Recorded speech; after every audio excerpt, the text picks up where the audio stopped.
Community Are we on now? versus Johnson. Yeah, we're so far beyond that, because How many this is 2014, so nobody talks about that kind of stuff. We have 18, Somebody so we're expecting 18 tonight. But now. That's including the board. we can't Can you help us get on on the this phone? We're trying to topic determine if we until have a it's quorum. done, because we're. Do you know who's on the phone? Do you have the, I have Jim Salzgiver and Amy McMullen are on the phone. or on the phone? Two. I had the checklist I'm on right here the if you phone, want it. I'm here as well, Christina Naylor. Oh, hi Great. Christina. That's three. Thank you, Christine. 11. Where's Kim today? We need Kim? 22.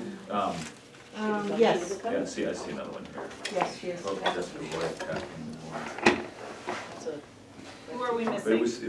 we need one more. I think the state went about it, I mean, law was poorly conceived. There's still a school board member? Someplace, and No. they should. Sorry. Sue is, I don't, she's gotta be getting You it. You are. Doesn't count. Notice. Doesn't count, it's not school board members in the room, it's regional representatives. Now we start, to- so Gotta spend appoint the them first 2 temporarily years for the trying to meeting. figure out Right. who's not gonna be in compliance. Deputized, Jim's how here. you like that? So one more. The regions are fine, it's just the That's how, I numbers. mean, I just think they set We themselves have, up. we have a majority of the regions represented. Because the first thing we had to flex was, Oh, I just heard the are we door. gonna meet Oh, yeah, it's criteria? yours. They kept David saying, Chandler? no, we're not gonna meet the Oh. criteria, we can't do this. So that does it. Just don't hit my bike out in the road. I had to drive the truck down here, it's parked in an awkward place, so Yeah. nobody will hit it. So, I mean, as far as, right, 1, That's 2, when you park there and I said, that's plenty big enough for my bike. 8, Right there. 9.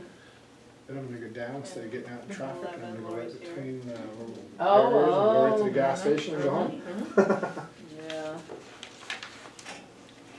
So we have 13. That'll do it. I'll do it. Sorry. 13's 26, we had 22. 11 regions at 22, plus 2's 24. So half that would be 13. Call a meeting to order, we have a quorum as soon as the last person gets in here. Let's start with call order and reviewing the agendas. Thank you for coming, David. thank you. You're a quorum. Yes, you are. Sorry to be late, No. sorry to hold up the meeting. No. Rather hold it up a few minutes and not be able to have one, that's definitely. Anyone notice any changes or anything in the agenda that needs attention? Clarence, Yes. if time permits that I attend the meeting, I have a question I'd like to ask. It's an information inquiry for me and my work in, I think it's now called Mississauga Valley School District, something like that. But if we don't have time, and I'd like to also make an announcement that after this, before you go to the next item, I'd like to make an announcement, if that's permissible. Yeah, nobody else have any good suggestions for the agenda? Yes. I didn't get a chance to ask Nicole, you had mentioned to me about possibly bringing up that issue that was nursing medical related, that not this meeting though? I think when we get to a new business or future, Great. that's a great time to bring that. Perfect, thank you. Okay. You had something you wanted to say, Don? Yes, I did. I want the minutes to show that Kim Gleason's been appointed to the state board. I congratulate her. And I want to tell you 2 things. Some days you'll leave those meetings thinking it's the most wonderful job in the world, and you're so pleased, and there'll be meetings when you leave and you'll be pulling your hair out.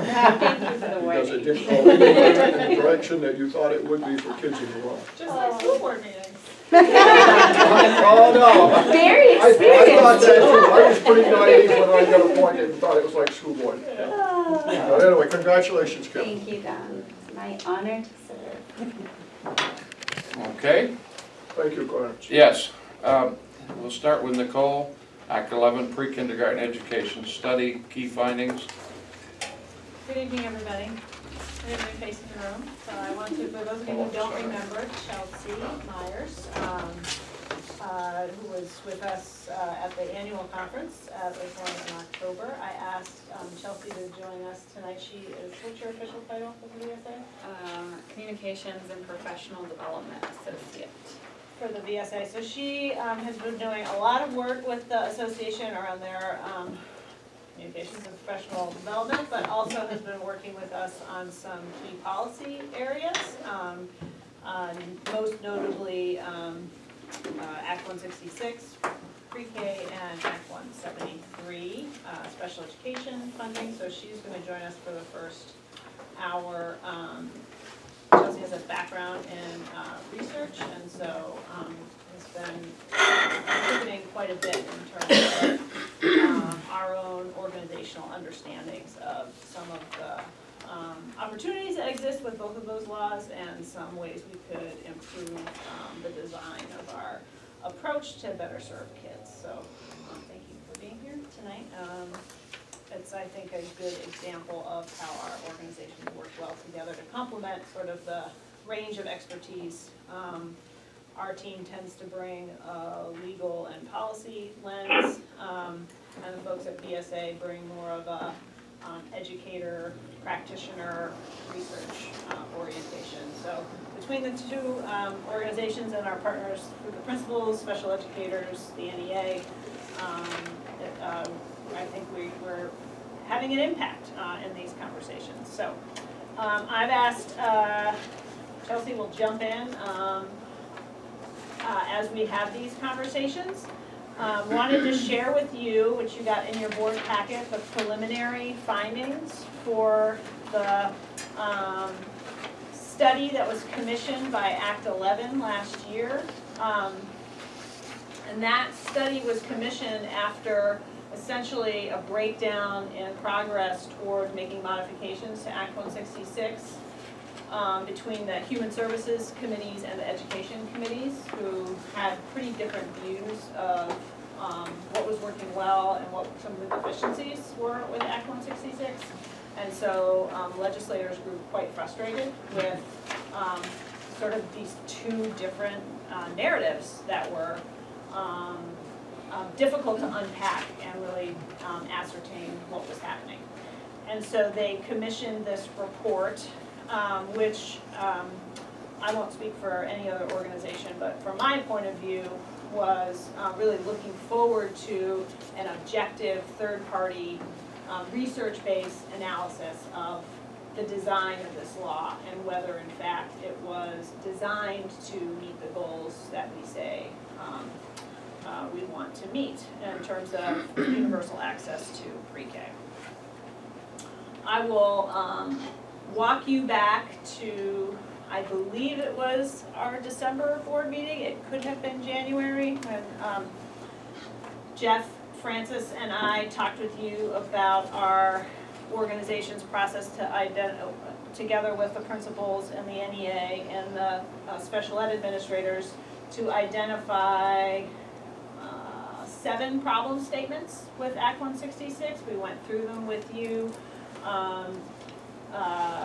Students with disabilities not having equitable access as their to universal pre-K as their non-disabled peers. We don't believe the structure of the program allows for educational equity to be achieved, and we're not seeing any evaluation of that question.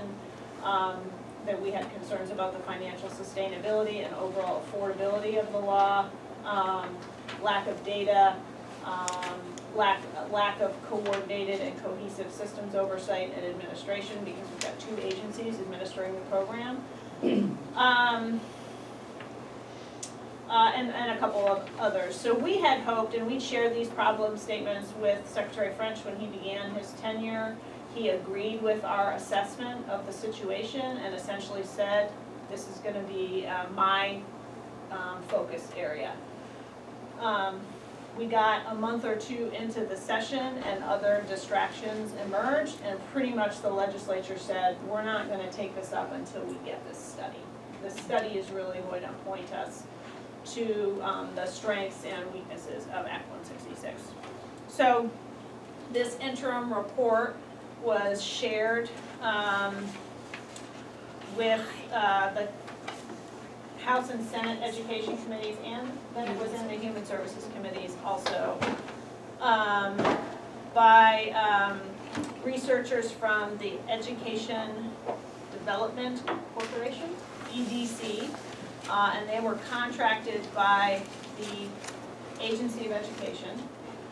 They have an affiliation with the Regional Education Lab. I don't know if any of you are familiar with them, they tend to do research on education-related projects. And they're known as the REL, so they also have a contract with EDC, the REL does, on evaluating Vermont's pre-K system. And what was interesting to me was that the week before this report was produced, the same researchers came in and produced a different set of findings for the REL, which has an oversight body that's comprised of AOE and CDD employees. So we questioned why the same researchers were doing research for both entities. They had a response to that question that I'm not going to question, but I think this interim report certainly did not meet the expectations that I had in terms of illuminating some of the, or shedding some light on some of the problem statements that we articulated, or even addressing some of them. So the process that they used to arrive at these key findings were interviews with 13 people. I was one of them, but I don't know who else they don't list who they interviewed, and so it's not clear what the makeup was. I'm gonna turn now to Chelsea, if you don't mind, to run through some of the concerns that we have beyond just the approach and the findings, and then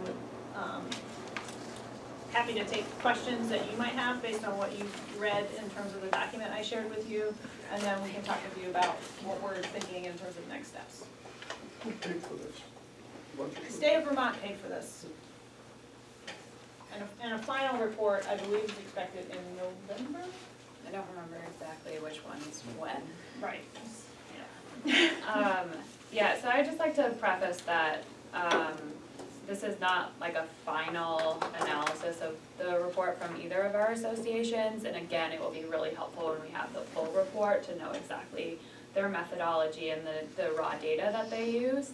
But as Nicole said, it's the preliminary Act 11 report's findings were only informed by 13 interviews, and so when, I'm gonna quote one of the things they asserted, and it said, most state-level stakeholders supported the state's mixed delivery system for its promotion of caregiver choice, convenience, enrollment capacity, and cross-sector collaboration. So when you make an assertion like that with 13 interviews, that could be 7 people told you that that statement was true. So it's just kind of wrapping your head around what the findings are actually meaning when you're talking about 13 interviews. Not to say that those 13 interviews were not conducted well, I'm sure that they were. Very long interviews. Yeah. The other component of the report that Nicole's referencing is a literature review. So just looking at the existing literature out there on pre-K models. I have not been able to get around to going through all of their literature.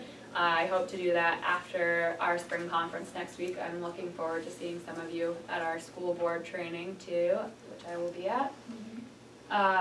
So the next thing is that there was evidence from the report that suggested private programs result in better outcomes for students. I'm sorry, what? Yeah, sorry. Yeah. What? I just want to hear that one more time. Yeah, and that was the reaction. Evidence from the report suggested private programs result in better outcomes for students. So some local organizations have taken this claim and kind of run with it, despite concerns that we have with this assertion. First, the report is drawing on national evidence, so from that literature review, not Vermont-specific data, at least from what I can see. So the quote from the report is, studies of large-scale, nationally representative data sets of children who attended early childhood programs have found that children who attended private center-based programs tended to have better academic outcomes than children who attended public or home-based programs. And so tend to have more money. So there was little recognition of the differences between populations of students that attend public settings versus those that attend private settings in making these assertions. Namely, public schools serve a disproportionate number of students with disabilities and students who live in poverty. So these are all things I'm mentioning are just things to be aware of when you read that report, because there can be they did need to be succinct in the legislative session, I'm sure, but when you're reading these bullet point claims, it's just kind of nice to have a little bit of the background of where they're coming from with what they're saying. And you're not saying the naming names, but I will say, I will. Ethan Allen Institute was, many of you may be familiar with, they're a think tank in Vermont that supports privatization and expansion of school choice. They latched on that immediately and started tweeting, see, there's proof that private programs are better than public programs. So, for whatever that's worth. Yeah, I will also mention that the researchers in the actual session, when asked the question, did bring up the disproportionate number of students with disabilities and students who live in poverty that are served by the public. But when you just have that, when you don't really have evidence of that in the report, it's, I thought it was worth noting in the report, I guess is the bottom line from me. The next point is that the report made a claim about educators' level of education not being correlated with child academic outcomes. So the level of education of a educator does not result in better outcomes for kids necessarily. I have not had time to dive really deep into the literature on that, so I can't really give you a whole lot of evidence at this point. But this has huge implications for how Act 166 moves forward in the future. And as soon as the spring conference is done, that's something that I actually look forward to kind of getting more information on, and I'm happy to share that with Nicole when I do. The second, if you look at that particular, if you go right above it, the second part of the one above it directly contradicts it. Yes, and there is some confusion in the literature that this they're citing, yes, in the full report. And I will just say, what's extraordinarily frustrating about that piece is that folks on the human services side of this conversation have been very, very focused on the notion that public schools are not safe for young children, and that health and safety standards must be applied to public schools. So that is why public schools are subject to dual regulation under our licensing standards. But there's been a tremendous, I would say, interest and in watering down or being less rigid about standards as they relate to quality. And so when we say things like, in the public setting, the requirement is instruction is delivered, 10 hours of instruction have to be delivered by a licensed educator. When in the private setting, that is not the case. There has to be access to a licensed educator sort of on the premises, but not necessarily delivering the instruction. Private center, home-based providers just need to essentially have somebody on call, not on site. And so it really harms our case for equitable quality standards if we have a research report that says essentially credentials, or which tend to map onto what we talk when we talk about quality, having a credentialed teacher deliver the service, that somehow doesn't matter. So it really sort of undercuts some of the claim we've been trying to make in terms of equitable access to quality programs. And if you read in the full report of this, so this is a summary of the findings, and Secretary French published a full report of the findings, and there are caveats to that claim in the report directly. Again, I haven't had the time to dedicate to really dig into this issue, but I'm happy to share that with Nicole when I do.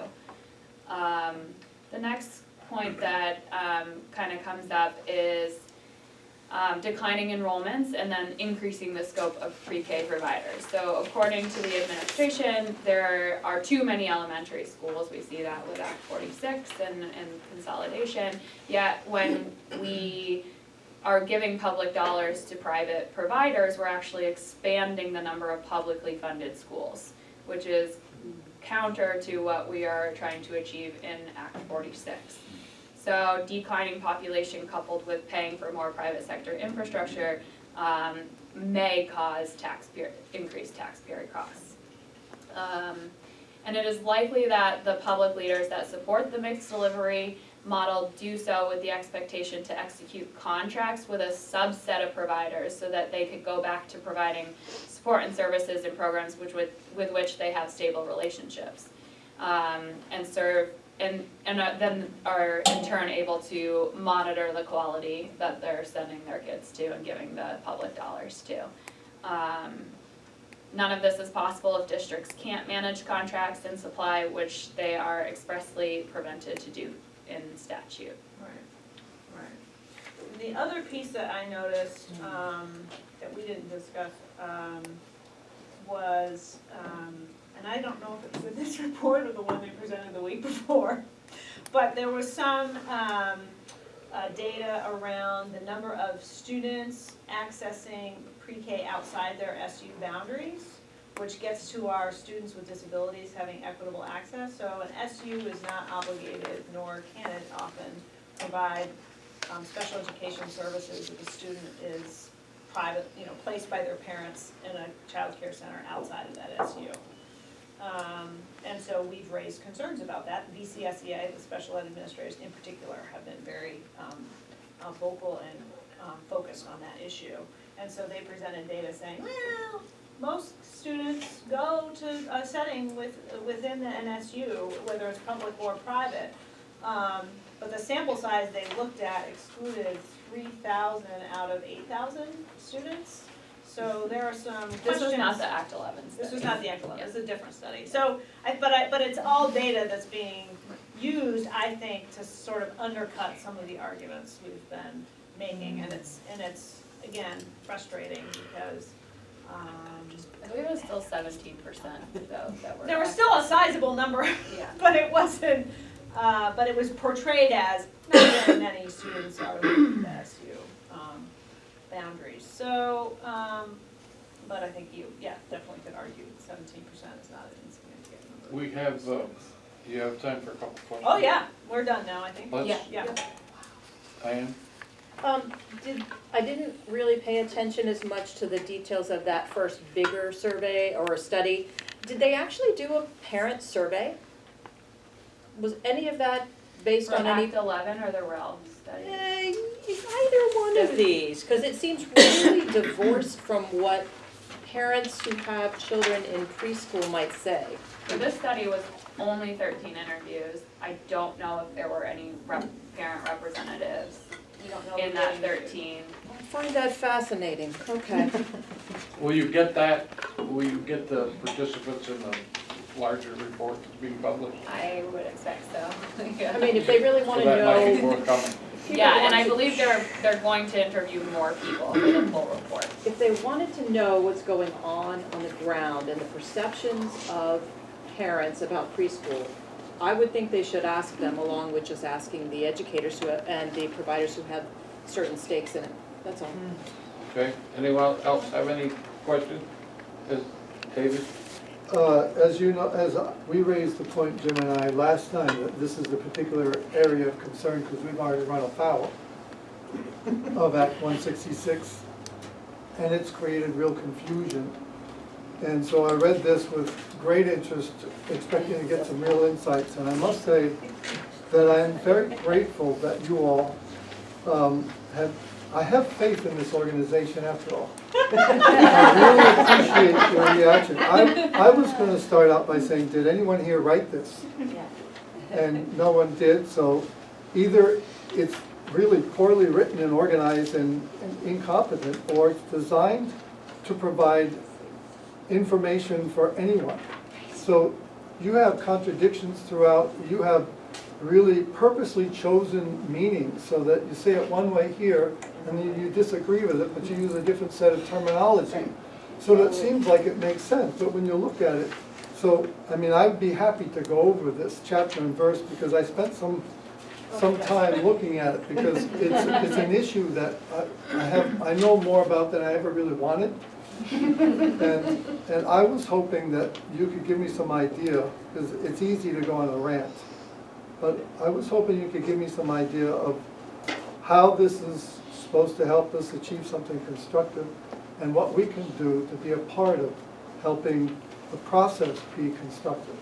And I'd love to hear it because this just seems to make it worse and just push us closer to deadlines where people will make hasty decisions without really understanding all the dynamics.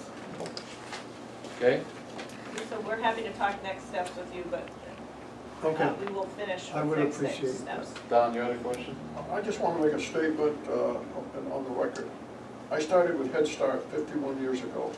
Every year since then, I've had some involvement with early childhood education. Most recently less because I was a school board member. And I have never seen anything that's any farther from the truth on the ground in this report. In many ways, the time, when we got this whole thing going in my second year in the Senate, the testimony we had was in direct opposite to the number of hours not having any substantial effect. I mean, you go item by item. I just blows my mind that somebody would put this on paper. Okay, any other questions?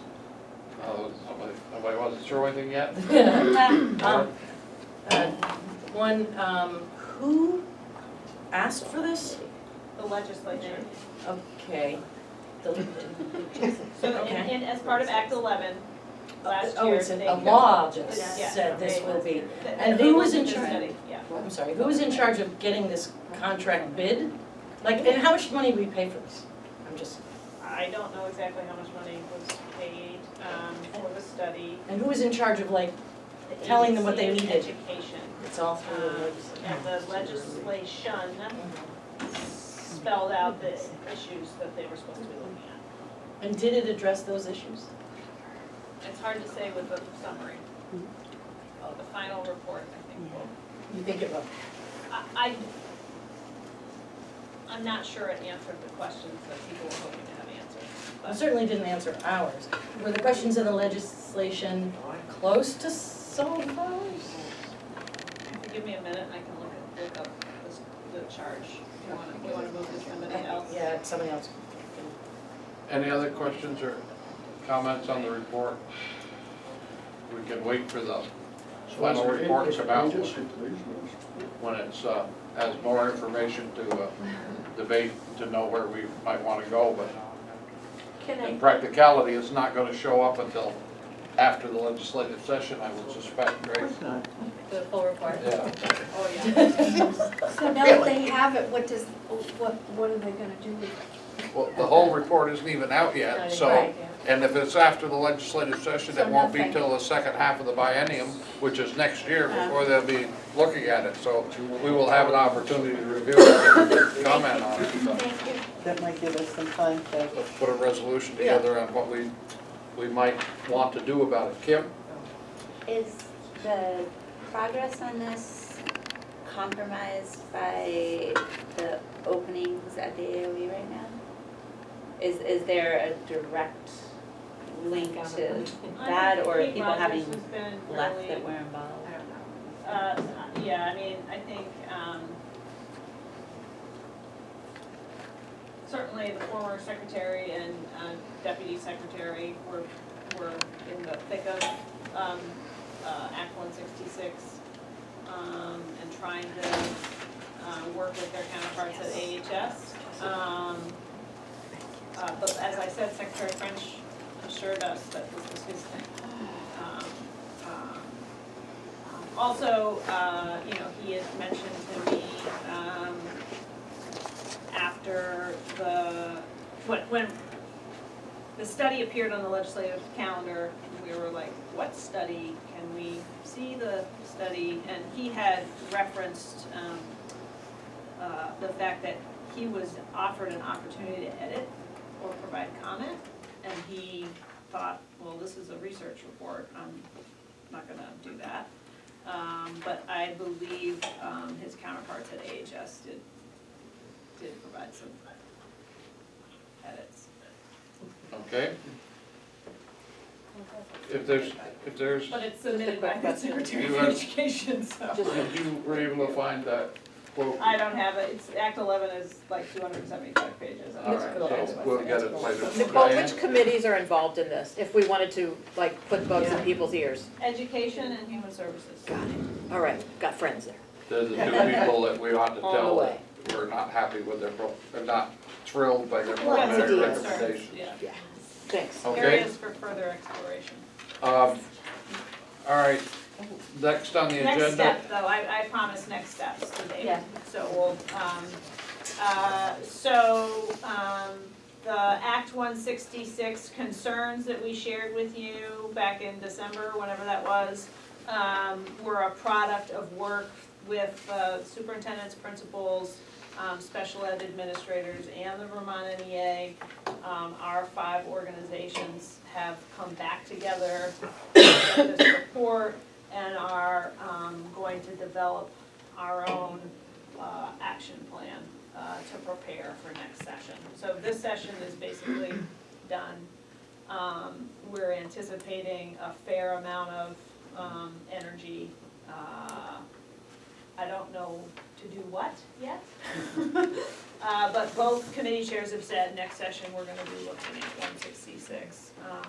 So I'm concerned that they're gonna get a report in November that's going to point them in some kind of a direction. And so I think we've committed as 5 organizations to meeting throughout the summer. And if we feel as though we need to commission our own study, you know, we're exploring all possible avenues at this point in order to document our experience and make sure that that is part of the conversation. I think we should plan to do that.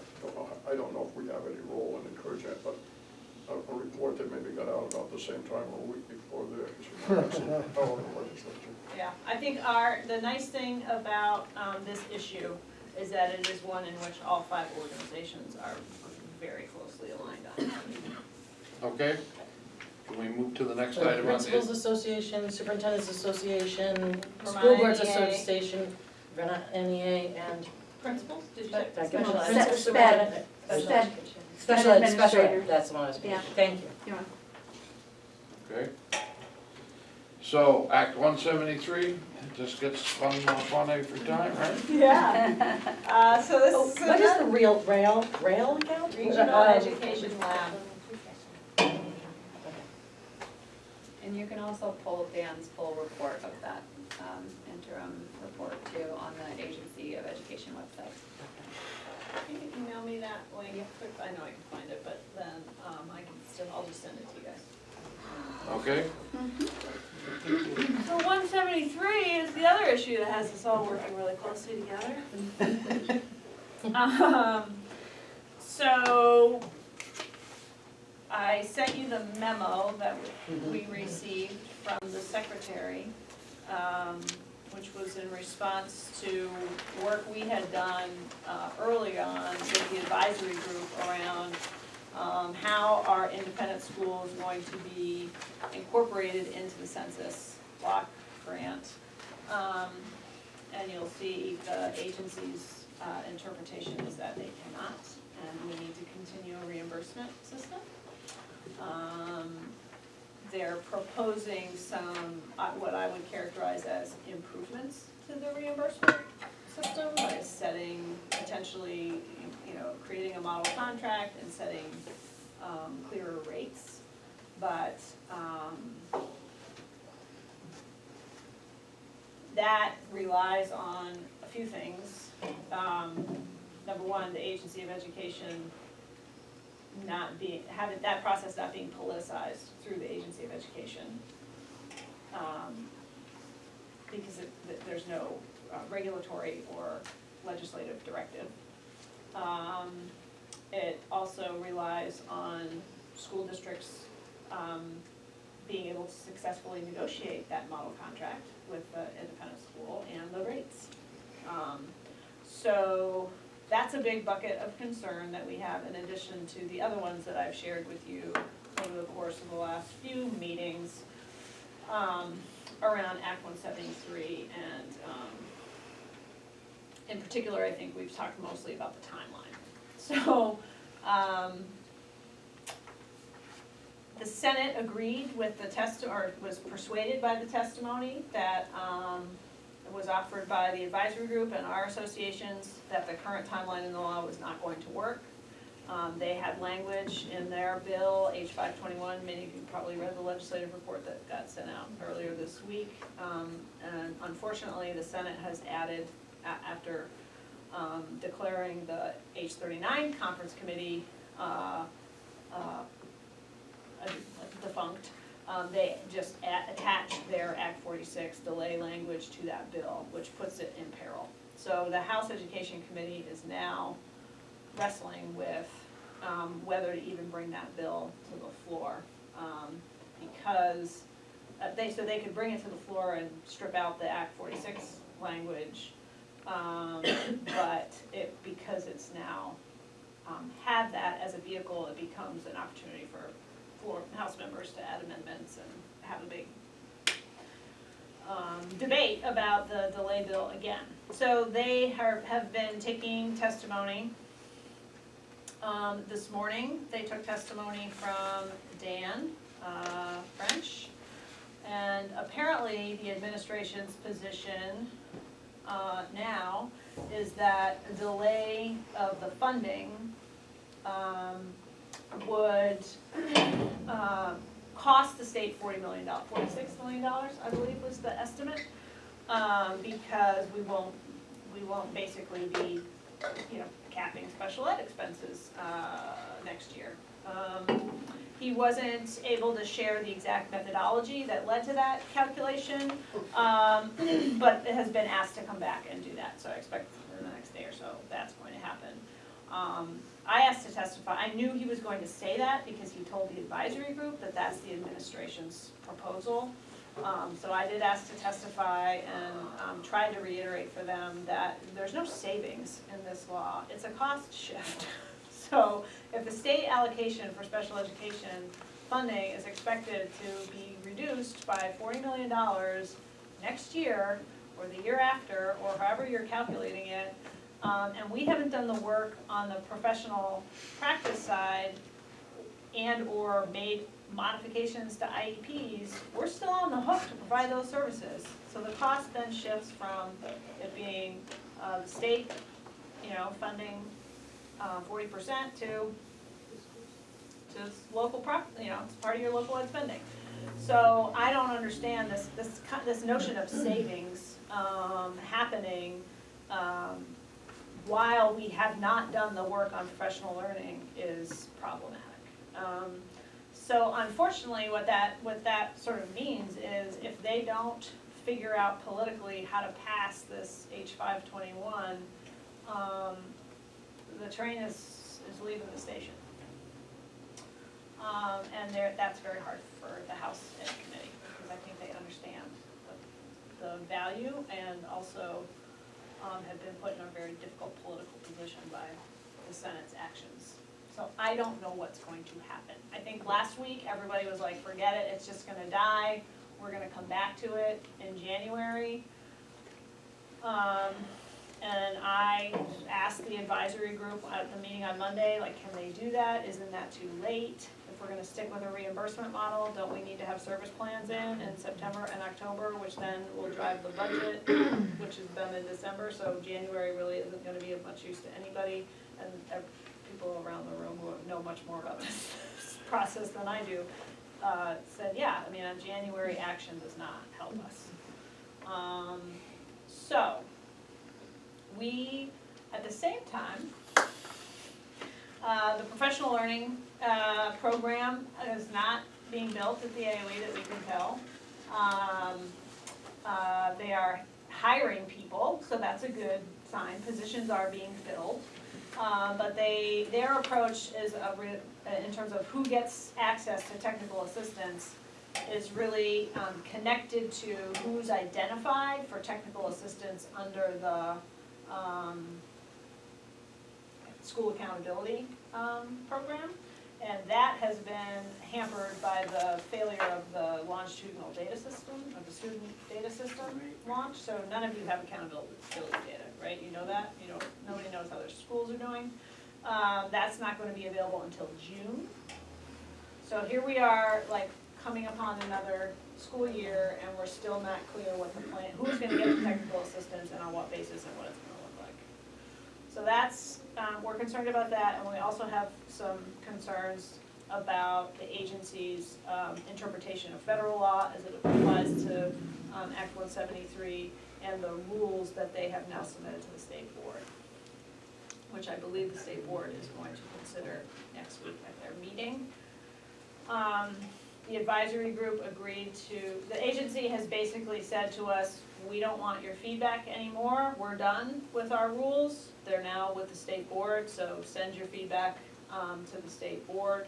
We had been hoping to work with them more collaboratively and come up with a set of rules that we felt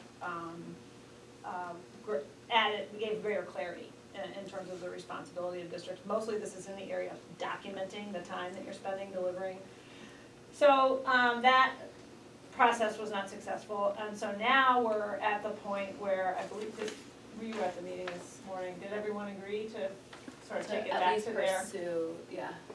So we've been in conversations, none of us are special ed attorneys. There are very few special ed attorneys in the state, and many of them are really focused on, knowledgeable in the way Vermont currently funds and implements special education. So we're looking to contract with a national law firm that has expertise in special education, federal special education law, understands the types of flexibility that may be available under federal law. The agency's position has basically been Act 173 was oversold in terms of the level of flexibility it's going to offer districts, which is very worrisome. Because then what it means is we're dealing with fewer resources and we don't have the kind of flexibility that we were promised. And initial conversations with some folks who aren't in Vermont suggest that there are in fact opportunities for more flexibility, but it's not, it's complicated. So we need to bring some expertise to the table, and so I just wanted to get the sense of the room. I think we're thinking it's each organization, I believe I have the flexibility within our budget to pay for it, but it would be the 5 organizations coming together to fund up to X number of hours to help advise us through the rulemaking process. I guess one question I have from this 173 is, at one time we were told that this was going to apply to, as some independent schools were going to receive the block grant directly. Did that get lost in the shuffle? That agency is now saying we cannot do that under federal law. Do they provide the They line? can't do it or don't want to do it. Emily Simmons and I had a bit of an exchange. Is Emily driving this train from the agency? Emily is the general counsel for the Agency of Education. Yeah. So, yes. And she believes it. Well, Sue is gonna have to talk to Emily at some time and explain to her that Paulette doesn't have a U in it. Right? That's right. So. Talking about in front people, I said we put a note on it that said, this is not Mississippi, and send it back to her just for general purposes, but. Emily, Emily's doing her job, and she's been clear with us that her job is not to represent the advisory group or the organizations around the table, that her job is to represent the Agency of Education and its position and its interpretation So of the who's law. driving the agency? Because I can't believe Dan French believes law this stuff personally. Who knows? Oh, he does. I believe he does. Just from the little bit I've keep finding out about him. He doesn't like the VSBA. I don't think, his whole thing is to put it in, what was that thing that slipped out a little while ago? He wants 4 different things. Single district with 4 regions. You bet he does, you bet he does. And that's, and he's doing it slowly and sneakily, but that's what he wants. He doesn't want to have any more school boards. Well, We're here to that's stay. another issue. So, So if that be true, why all the wonderful time that they're allowing for Act 46? They can't straighten Act 46 out within the state, and you won't allow anybody to mandate it and enforce it. Why would you even consider breaking it up to even bigger chunks? well, because then he has control. I mean, a lot of people that, yeah, I mean, you know that as well as I do. I'm gonna be 69 years old. There's a lot of people out there that like control. Okay? They don't like access, they like control. So, and that's, I just believe that after, you know, meeting him and talking with him and trying, you know, and I asked him a couple of questions, and it was like, well, God, you just said this, and now I'm asking you about it, and you don't even want to talk about it with me, you know? So I just think that slowly that's what he wants to do, is just, right, and if he can convince the legislature that that's the best way, because then he can get data to prove that what he's doing is correct, because there is no data out there, we know that, except the SBACs, and he wants to do that. So that's my sole opinion of Dan French. Paul, you were saying about, you know, the bill and how it's all kind of intertwined with the delay. I don't know who our friends are in the legislature, but it wouldn't be the first time that in the budget bill, somebody put in one sentence, and that may be our only The hope. budget bill's come out with you. One sentence is. Few people climbed onto the life-saving raft. Just about everybody's ready to go home then, and they may choke, but they'll swallow it. That's our hope on that. Right, so I think because the state of affairs now is miscellaneous ed bill is gonna die, likely, 521 is in jeopardy, and there's some good pieces at age 39, default budgets, being one. There's a lot of things compete, miscellaneous ed bill has the delay of the financial management software that this bad bill really wants. You know, there's like pieces in each bill, so then it's gonna come down to how many things are they gonna be willing to put into the budget bill in order to save.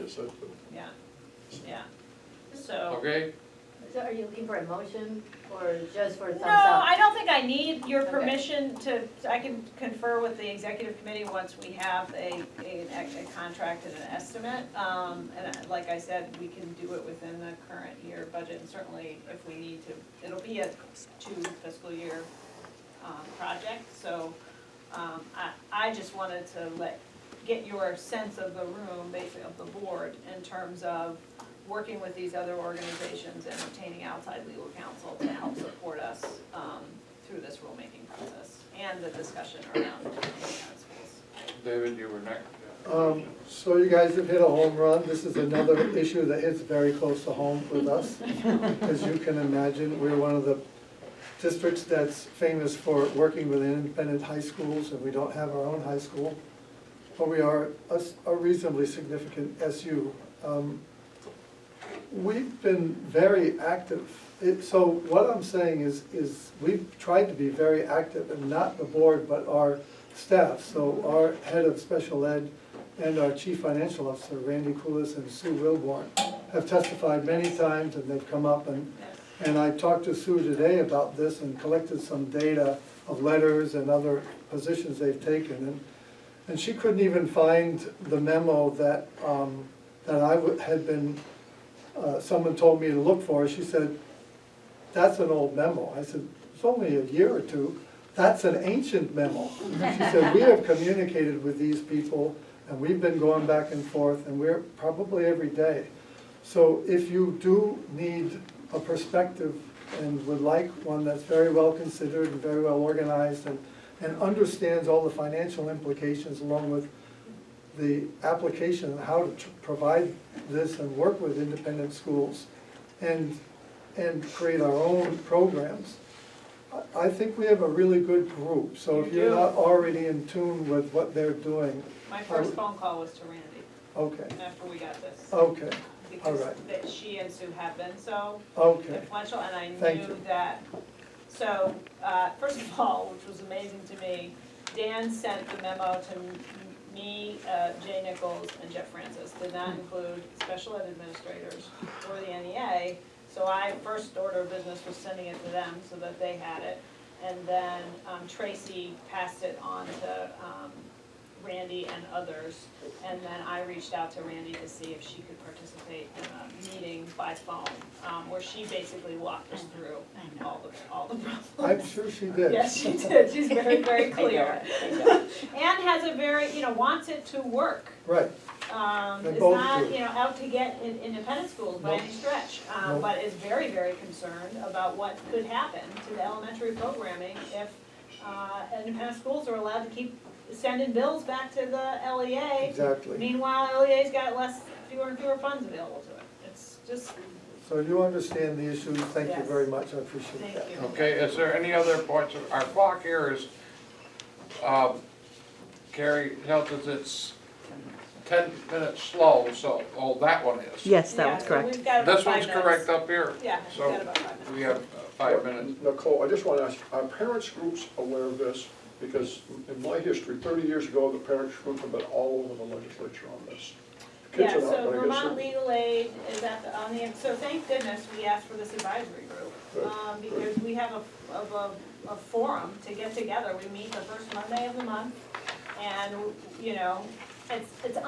it's gotten to a point where it feels combative with the agency, which is really not, that's not the goal. The goal is to, sort of help inform the process.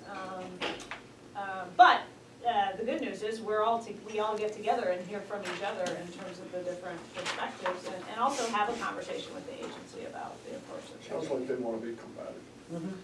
Well, I think, as I said here at a meeting months ago, was the agency's got this great idea that they're gonna include 504 with special ed funding, loop the two together, send it all out to the districts to take care of instead of two separate entities where it was, and cap the amount of money that's going to them, so you've got more responsibility with less money at the local level. Now, that's a shift to the local property tax, there's no other way around it. Save money at the state level and cut the level of services, because if secondary keeps billing back, you're right, the elementary ed is just, it's either gotta come out of elementary general ed or elementary special ed, and you can't cut that. So, now we got a deficit, that we have to make up next year. There's a lot of going on. The one thing I'd like to remind everyone before lunch is there's a box out here that says evaluations on it. Anyone that remembered to bring their evaluation tonight for Nicole or hasn't sent it in, there's a box there to put it on. If you don't have it and you want to email it to me, feel free to do that, but get it in ASAP, please. And probably if you can't find the form, I know there's a very intelligent and talented office manager here that can help us out. I would suspect. As soon as you give it to me. It was part of the board package. Okay. I just want to thank Chelsea for joining us tonight, and for those of you who are going to be with us next Wednesday, Chelsea's done, put together a really great program on budgeting. Oh, right. So we're really excited for that. Thank you for all you've done. Dinner here. Thank you, it was nice to see you all. Yeah. See you soon. You're welcome to stay for pizza. See you later. Have some Sue and Sue, however you want to handle it. Yep, well, I'll kick us off a little bit,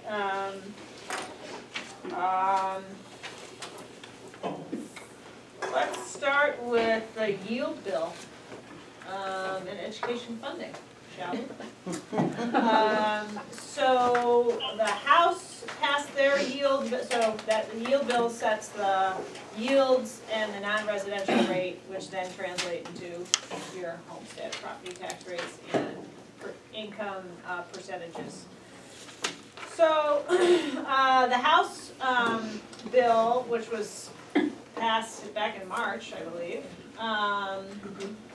essentially, kept all new, so, let me even back up a little bit further. Last year, some changes were made to the ed fund.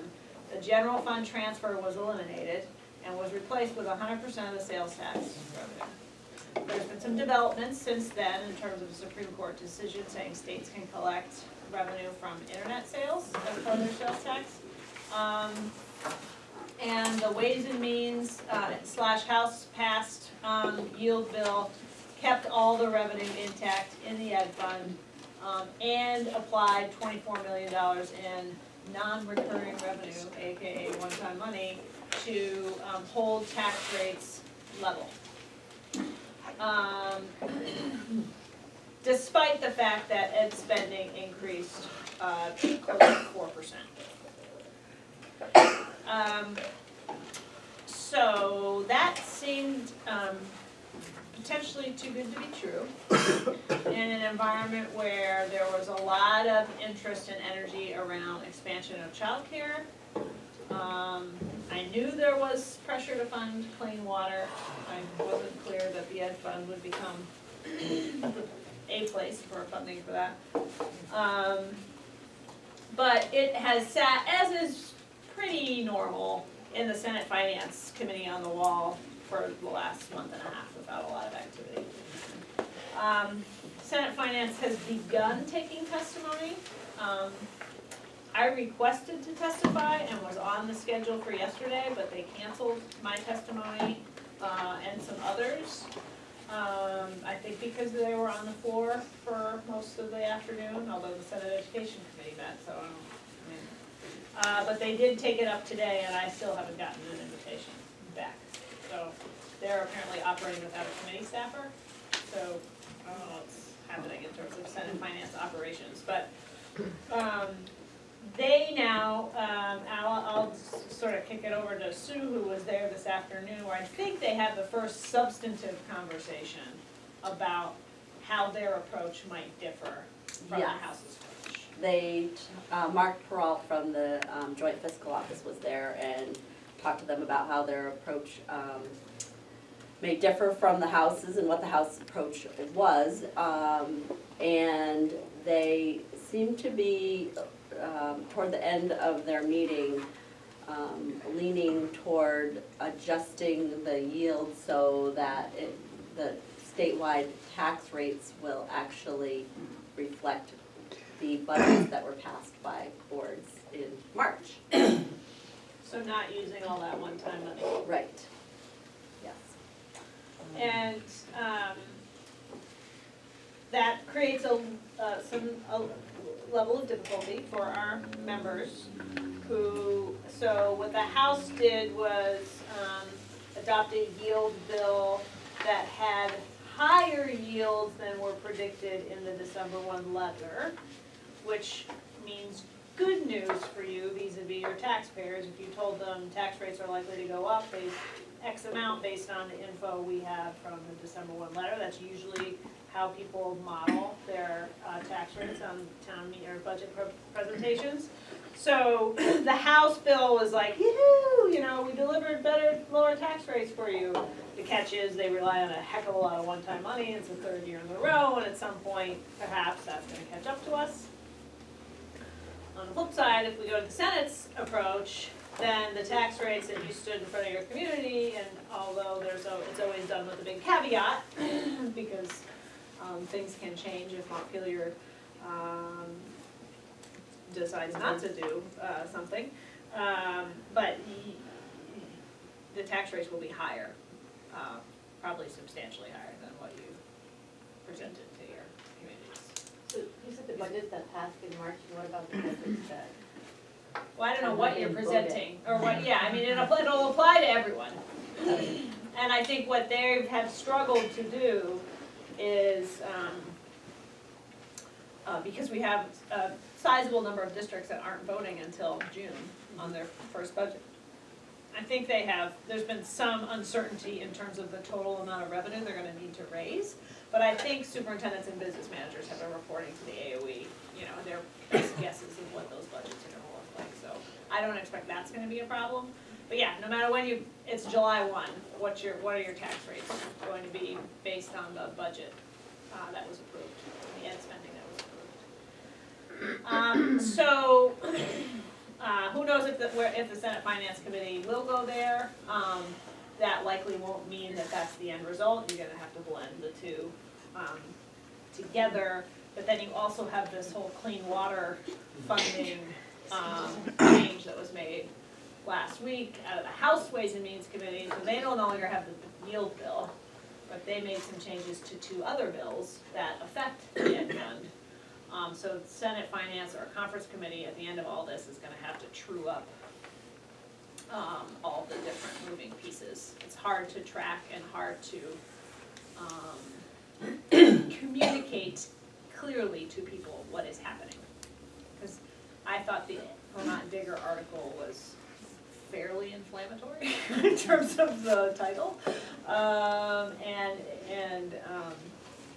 I do think Ways and Means worked pretty hard to make it an income, it's a revenue neutral, but it's not entirely revenue neutral. However, it relies on a cloud computing tax passing, which has got a lot of opposition to it. So, and it's in a different bill than the one that takes the money out of the Meals and Rooms tax. So you could conceivably lose the revenue because cloud computing either gets vetoed or whatever, but have the money taken out in the clean water bill. So that puts us in a pickle in terms of tracking all of it. Anything else from the conversation today? I'm still gonna try to They get did in there. ask the legislative council to come back with a new version of the yield bill tomorrow morning, Great. based on their conversation, Get back so. to me yes. sometime. Excuse me, did Senate talk at all about the proposal for clean water bill? Was that addressed at all in their discussion? They knew that what had happened in the House with that, and it was not currently in their proposal, and they didn't seem to be advocating to include it So in then their what they're proposal. trying to do is position themselves in conference. Yeah, there's all sorts of, this is why the last 2 weeks of the session are really hard, because you don't know what chips are being held for what purpose. My understanding is the clean water bill passed the Senate with a different source of funding. I don't know if it was a per parcel, I can't remember what the fee was for that. We weren't paying attention to clean water. Turns out we should have been. We were focused on lead and we should have. Yeah, we were focused on Diane, clean water. you have a question? I just wanted to get a sense, when you said that there's a possibility that the tax rate will reflect the budgets, and there was an indication that the tax rates may need to be higher than what we had anticipated. Do we have any idea what that higher looks like? Yeah, we will, I haven't been able to look at the Ed Fund Outlook, but did Mark have a new Ed Fund Outlook? Yes, he brought one with him, Okay. and I think they were talking about 2 cents. So average statewide tax rates Yes. would go up 2 cents. Yeah, So if they- average, the yields that were published in the December 1 letter would have led to average tax rates being level. I see, okay, so it's, So on average, we're looking at a 2 cent. okay, thank you. But 2 there are cents many a- districts that increase spending beyond the 3.2 whatever that was predicted in the yield bill, because it's like, sweet, we can, I don't know what their thought process was, but you could increase your budgets by 3% and see no impact on the tax rate, potentially. Some districts increase their spending by 4%. Well, in case of Winsky. Okay, Neil?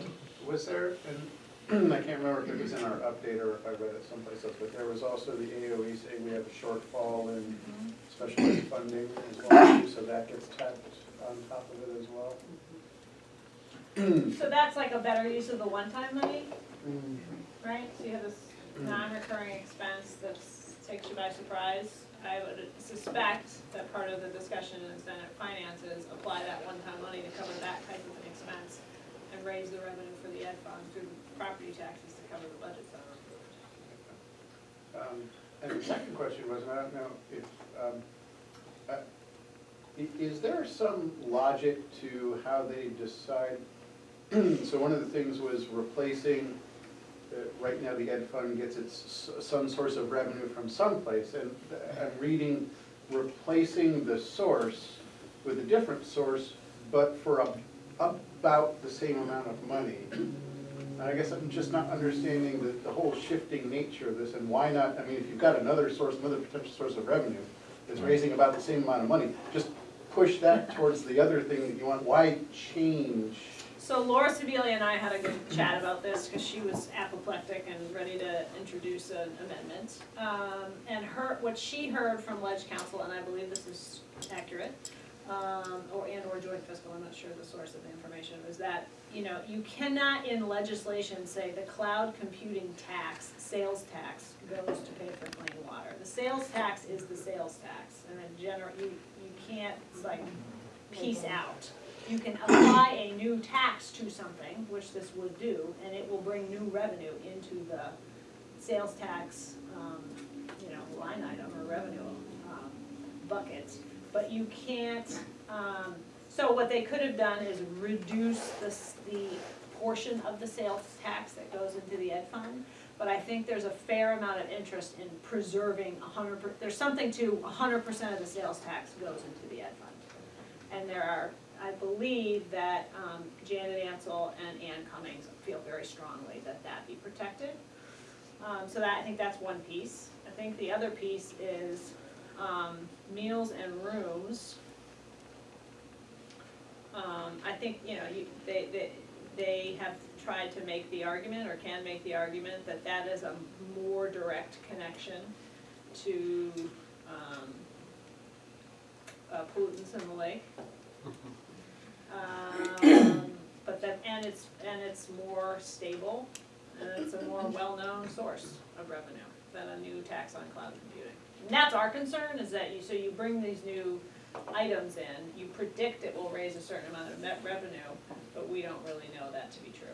When I talked to Mark Pearl of the Joint Fiscal Office, he's usually pretty straight with me in terms of I think this is a risky thing for you guys, or you don't really need to be worried. He said, Adrian their projections. is now in the conference. Welcome, Adrian. He's saying that their projections of growth in the sales tax and in the grand list mean that the ed fund is in pretty good shape. And I think what we need to be worried about moving forward is the reason they made the change from the general fund transfer to the ed, moving away from the general fund transfer to the ed fund, was because they wanted to eliminate this annual competition for revenue between the two funds. And now that the ed fund's performing well, because the economy's doing relatively well, we're starting to pull out the pieces. But again, I think that's a push and pull between the House and the Senate, and I don't have a good sense of how that's sugaring off. All I know is the ed fund is now, because of the new tax that was applied to internet sales and the commitment to preserving the sales tax, we've got $21.5 million new dollars coming into the ed fund. So it becomes a little difficult for us to throw a fit over $600,000. Based on my limited experience, last few weeks, a lot of things happening to position the people for the conference committees on the key bills. And I'm not saying that's what happened in House Ways and Means, but it's really interesting. The two powers in the financial and the State House are women, ladies from Washington County, who've probably known each other for 50 years or more, both involved state government and all that. So I have a feeling that throwing this in, which may be very legitimate, and like you said, I certainly, what little I know is very accurate, but you're getting ready for the showdowns. Somebody needs this and somebody needs that, but how can we position ourselves so that maybe we can have a higher card when we pull it out of the deck? So but it did seem really bizarre when you want money and you take a new tax and give it to somebody else to bring back to you. But it's because of the interest in preserving 100% sales tax, I believe. And the other piece is, we have spent a lot of political capital this year arguing for 100% funding for the lead bill. And that's closer to $3 million, non-ed fund money. So that, again, it's Called recapture. The lead bill. if you wanna give me different direction, I'm happy to go in guns blazing in the Senate Finance. The lead bill, the standards in that are, what did, 3 or 4 per part? We can shift to lead, if you wanna do that. Let's do that. Got your report, so lead. So the Senate passed the lead bill pretty quickly, established the lowest action level in the country, 3 parts per billion, lower than what the FDA allows in bottled water, had a timeline for conducting testing in over 1,000 sites, every tap and fixture in 1,000 sites, to the end of December. And funded remediation at 50%. Yeah. So those are the 3 big issues that we were most focused on. Our message was, you can set the action level wherever you darn well please, but you gotta pay for it. So if you're gonna set the action level at 1, which some advocates are pushing very hard for, that's gonna cost a lot more money, that's gonna require a lot more testing. The state better be prepared to pony up the money for that, if we wanna be the most ambitious state in the country. Even if we set the level at 5, which is what the House did, we're the lowest in the country. What is the parts per billion on bottled water? 5. And municipals is 15. Municipal water sources are 15.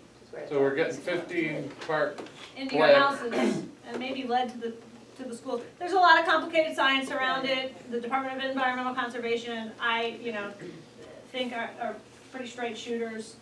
They do not believe that schools are being put in an impossible situation in terms of the water supply being 15 parts per billion and their standard being 5. Did they But grow we up shall under the new see. math system? Yeah, how did they take that position? Because the way that municipal sources are tested is different from the way the school test will be done. It's a fixture test rather than in municipal settings, it's like spot tests or at different locations in the community, and it may be related to fixtures within a home or one specific pipe that leads to a specific location in town. It also depends Please on press 1 to mute or unmute yourself. 2 to lock or unlock the conference. 4 or 6 to decrease or increase the conference volume. 5 to mute or unmute all participants. 7 or 9 to decrease or increase your volume. Or 8 to Hit 7 or 9. We didn't touch We're all it. good, we're all good, that's good. I fixed it, I fixed it. Can we check, That's Senate Is anybody Finance still there? for you, that's Senate Finance for you. Clarence? Still there. Clarence, can we do a check to see who's still on the phone? Good.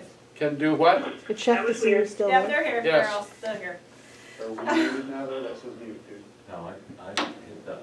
People are still there, fine. Hello? Can you hear Yeah, us? we can hear you, Yes. we can hear you. Yeah. You can hear us, right? Now they can hear us. Okay. Now you can hear us. Can you guys hear us? Thank you. You fixed it. Okay, now we can continue. Who was that? Diane was next?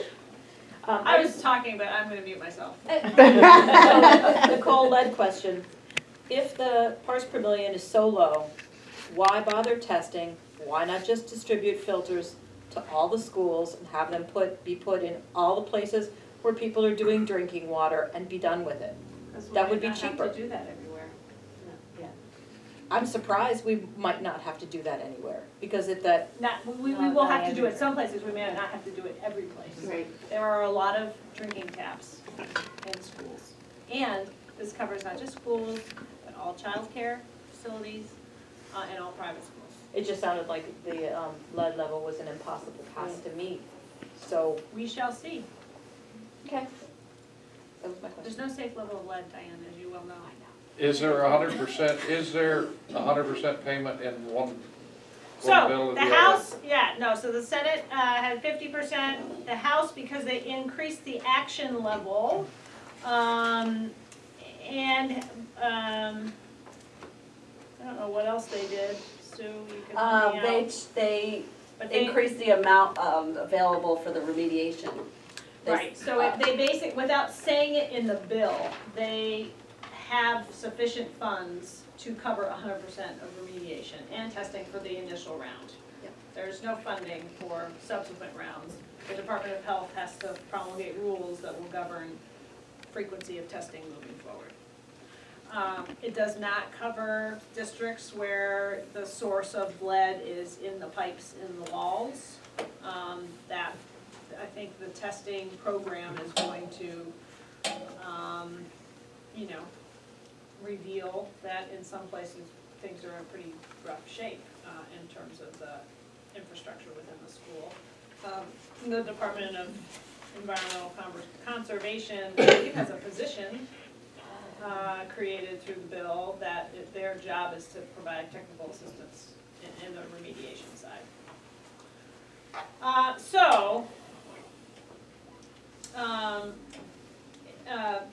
Jeff Francis in particular really played the lead on S40. I think got it to as good a place as it could get in the House. I thought the House they went through 3 committees and they had a very deliberative process in terms of hearing from people. They heard from school facility managers, did a lot of due diligence, I think. So we were relatively pleased with where that bill ended up. Late last week, the Senate Education Committee was talking about, the differences aren't too bad, maybe we'll just concur with further proposal of amendment, which means you don't have to have a conference committee.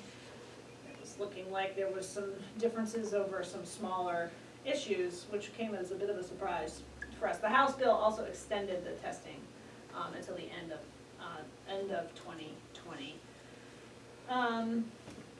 And now it sounds like they're gonna call for a conference committee. Yes. They talked themselves out of agreeing with the House, basically, over the course of 2 sessions. And pretty,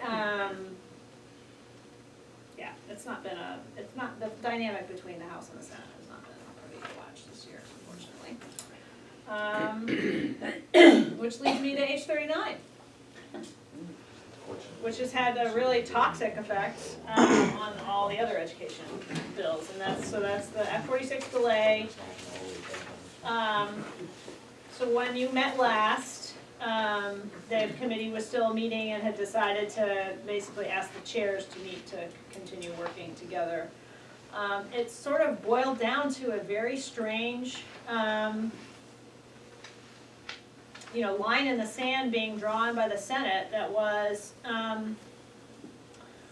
will accept, so the House's bill said if you did not put together articles of agreement and put them to a vote, then you get a delay, and that was 20-some districts maybe. They then agreed as part of the committee process to also include districts that were surprised by the state board's action. So the secretary recommended no merger, the state board did the opposite, which would have picked up basically Wyndham Northeast. I think Orleans Southwest, they never did articles, so they were in the first category anyway. And of course, Lamoille South. So then it became this position of the Senate that they also needed to add and name in the bill Enosburg, Richford, and Wyndham Southeast. Just name those districts. But could not really produce a rationale other than, we don't like your rationale, House members, so we just want these 2 systems.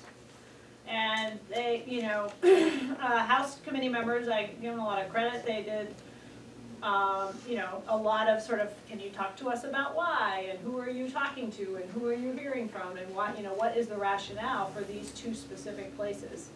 And the Senate, really didn't produce the rationale. And so then it was like, well, what if we give you one? You know, I was like, no, we have to have two.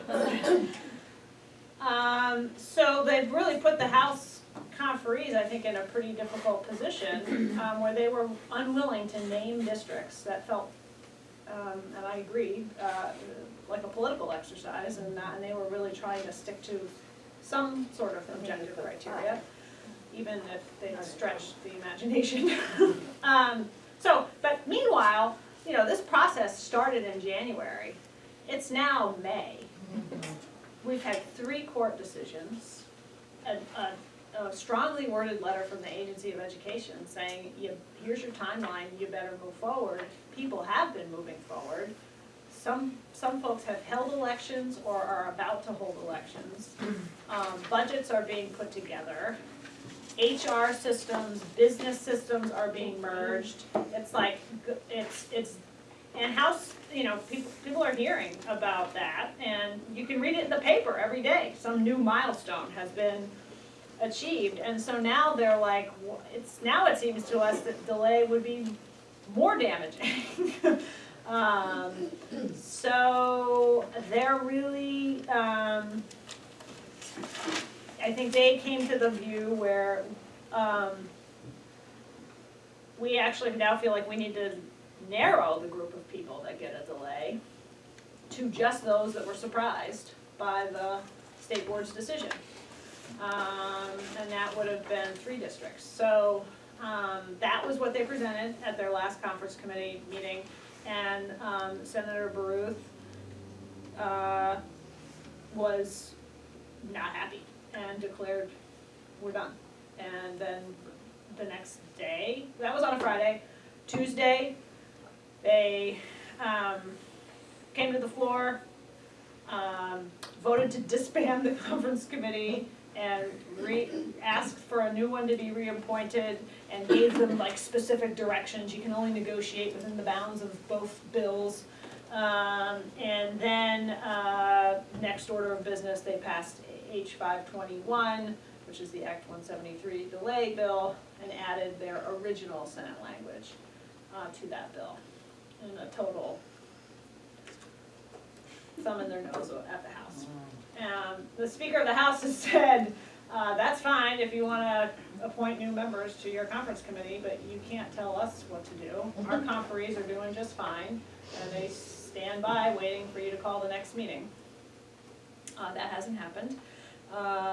And my understanding is the 2 chairs met over the weekend, and no progress was made. Basically, the two districts are still the must-haves for the. I mean, they're not moving from their position. So I don't know what's going to happen. Meanwhile, the House Education Committee is, sad because they've spent a lot of time working on a miscellaneous ed bill that had some pretty good stuff in it. School facilities work group, SU board representation fix, delay on the financial software that the business managers were looking for, sexual assault task force for colleges, good stuff they care about. And then Act 173 bill, which, as we talked about earlier. So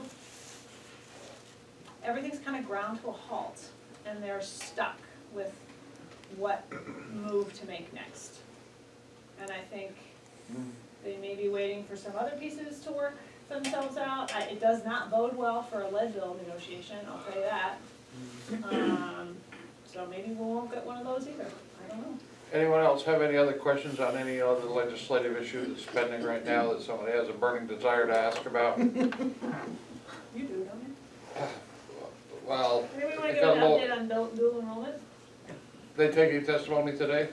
No, they canceled all the testimony because of needing to be on the floor. So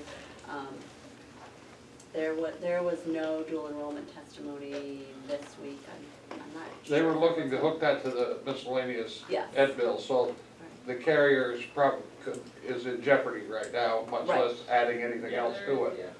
Yes. Okay, Well, That's much of it will show up somewhere else, so much of it. If they is- want it badly enough, Yeah. if both sides want it I badly. don't necessarily mean the dual enrollment, but in general, if it's something you really need, you get it. We're not gonna get SU board representation, we're not gonna get a school facilities board, that's those two. and this affects, what, Must 3 have. districts, the dual enrollment bill, Mm, the dual enrollment amendment that they're floating I around. think it's more than that, but it doesn't mean, it's not a big bill. I think there's 3 things named in the amendment that I seen is proposed, There's one that's stated. but that's neither here nor there. Anyone else have anything else on legislation?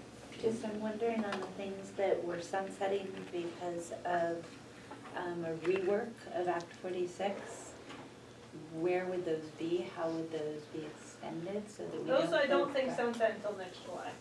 I'm pretty sure it was this July. I remember asking about it last year, but I'll check with Dylan. I looked it up, Okay, that'd be good. I'm pretty sure, I thought it was this year, but I'm I'll pretty double sure check. it's not this year. What I wanna do is be warning wherever it's going. Yeah, well, they had the SU board representation sunsetting next year too, and I'm just like, well, we keep having to push this thing out because we're waiting for the big rewrite of Title 16, that's not, no one wants to do. And I looked it up at the time and I thought, okay, we're good, but it's in Act 11. Okay, Neil? When is the session supposed to? What is it? So, I mean, I guess my question is like, it looks like, my June? guess is that things are just gonna rapidly happen. Done. The Or ability- not go like this, they might go like or, that. yeah. So is But it then, 2 but then it's like, our organization's ability to respond to something that's likely to happen in a matter of hours rather than days. Luckily, we have very strong relationships with some key people, so very little takes us by surprise. But, yeah. But if you need to call And I on don't like the membership, last 2 like- weeks of the session. Yeah, you're gonna call on membership if they wanna reach out to legislators, and that's gonna be like, you know, Yeah.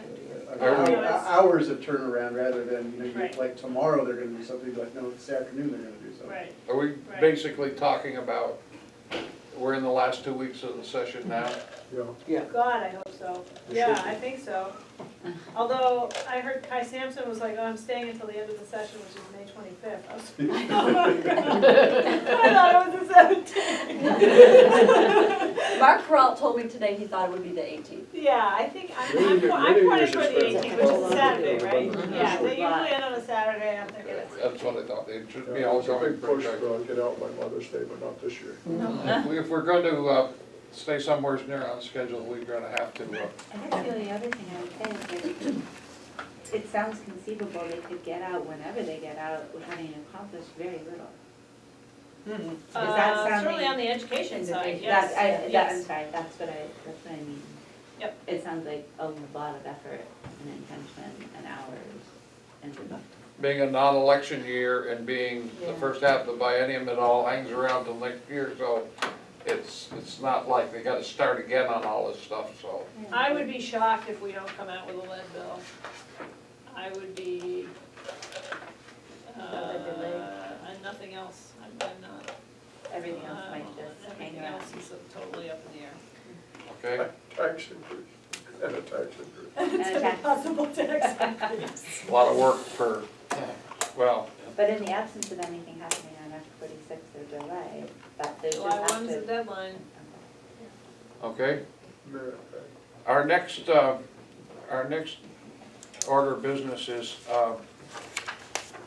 we've had a situation develop in the VSBA this year where we have some districts that have chose not to become members of the VSBA. And when we asked when they wanted to avail themselves of our services as a non-member, that the membership is paying for, that we participate, I thought instead of just executive committee getting together and making a decision about this, we were having a meeting.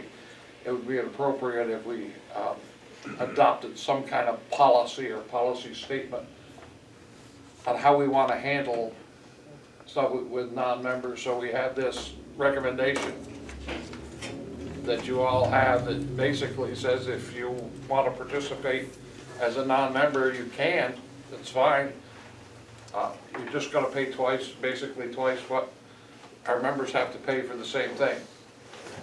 It is what it proposes. We aren't shutting people out, but we're saying, you know, there's a real cost to this, and this is gonna be the cost involved. And I felt that that should come before this board as a policy statement to be adopted by the board if the board's so inclined, instead of this executive committee there. Oh yeah, that's a good idea, you know. We could take the heat, but I think it just makes more sense if the whole board would make a motion, discuss it, and vote on it. To that end, you're provided the information that's kind of like a skeleton proposal. If someone would like to move that. I'd like to move that we accept the draft proposal to the VSBA board for the VSBA service member and non-member rates. Okay, is there a second to that motion? Diane Kearsing Glidman. Second with Mark. Mark Nielsen. Did somebody else, did I just miss somebody? No. Oh. I was just saying their names Oh, for the camera. all right. For her minutes. All right, discussion. For folks on the phone, I emailed this to you. Adrian, I'm just getting it to you. So you should Yeah, have thank you. it in your email boxes. Yep, I have it. Okay. Why is there a blank after annual conference on non-member rates? Because we don't know what you want to do Oh, with okay. the annual conference. Okay. I just was wondering, how are the member rates? I see that the non-member rate is doubling the member rate. Is there a logic behind how the member rates are set? The board chair superintendent training that's happening next week is $90 per person. Okay. We took the costs. mean, How we decided on Yes. $90, it was Yes. based on the costs involved and the time involved. And the preparing. meals. Yeah, the Your meal. cost Meal was as part of well? the cost, yes. No, I mean, our events do not begin to cover the costs of our time spent preparing for them, or even Right. staff time delivering them. I mean, that's what the dues pay for. Mhm. And so the fees that we charge for, you know, the essential work seminar, the board chair superintendent training are really what we need to do in order to cover the cost of food to the extent it's provided, and materials. Location. Food, Location. materials, and rent for the Right. room or whatever. Yes, Don? Why are we doing this? Why don't we just tell non-members, either you join or you don't get the service? I mean, I could see, you know, I talked to Nicole a little bit about what I was gonna bring up later, but I'll mention, at our board meeting, when we're building a budget, a member moved that we get out of VSBA and give the money to the new group that's being formed. We can talk about that, whatever, but I'm just thinking, hey, you either wanna be in or you wanna be out. That is one act, but when you have non-members that ask, say, you're having an event, I'd like to participate. What are we gonna tell them no? I would. What? Diane? I wouldn't, because I would hope that if they have a positive experience, they'll change their mind. I think that that's really critical. They're making a lot of these decisions to not be members based on one act, one heated situation that we all hope desperately is gonna go away. So I think that anytime they come to a conference and learn something from it and come away with a positive impression, that's great. I like that, but wouldn't you think after being members for years and reaping all the rewards and benefits, they might think one thing and then agree? I respect you, but that's where I'm coming from. You know, some of the communities I know are talking about it have been here 50 years, they've gotten policies, they've gotten a lot of things, and, which they should have, they paid their dues. Now they want to back out and go and form another group. But that's okay, I respect you. Okay. Kim?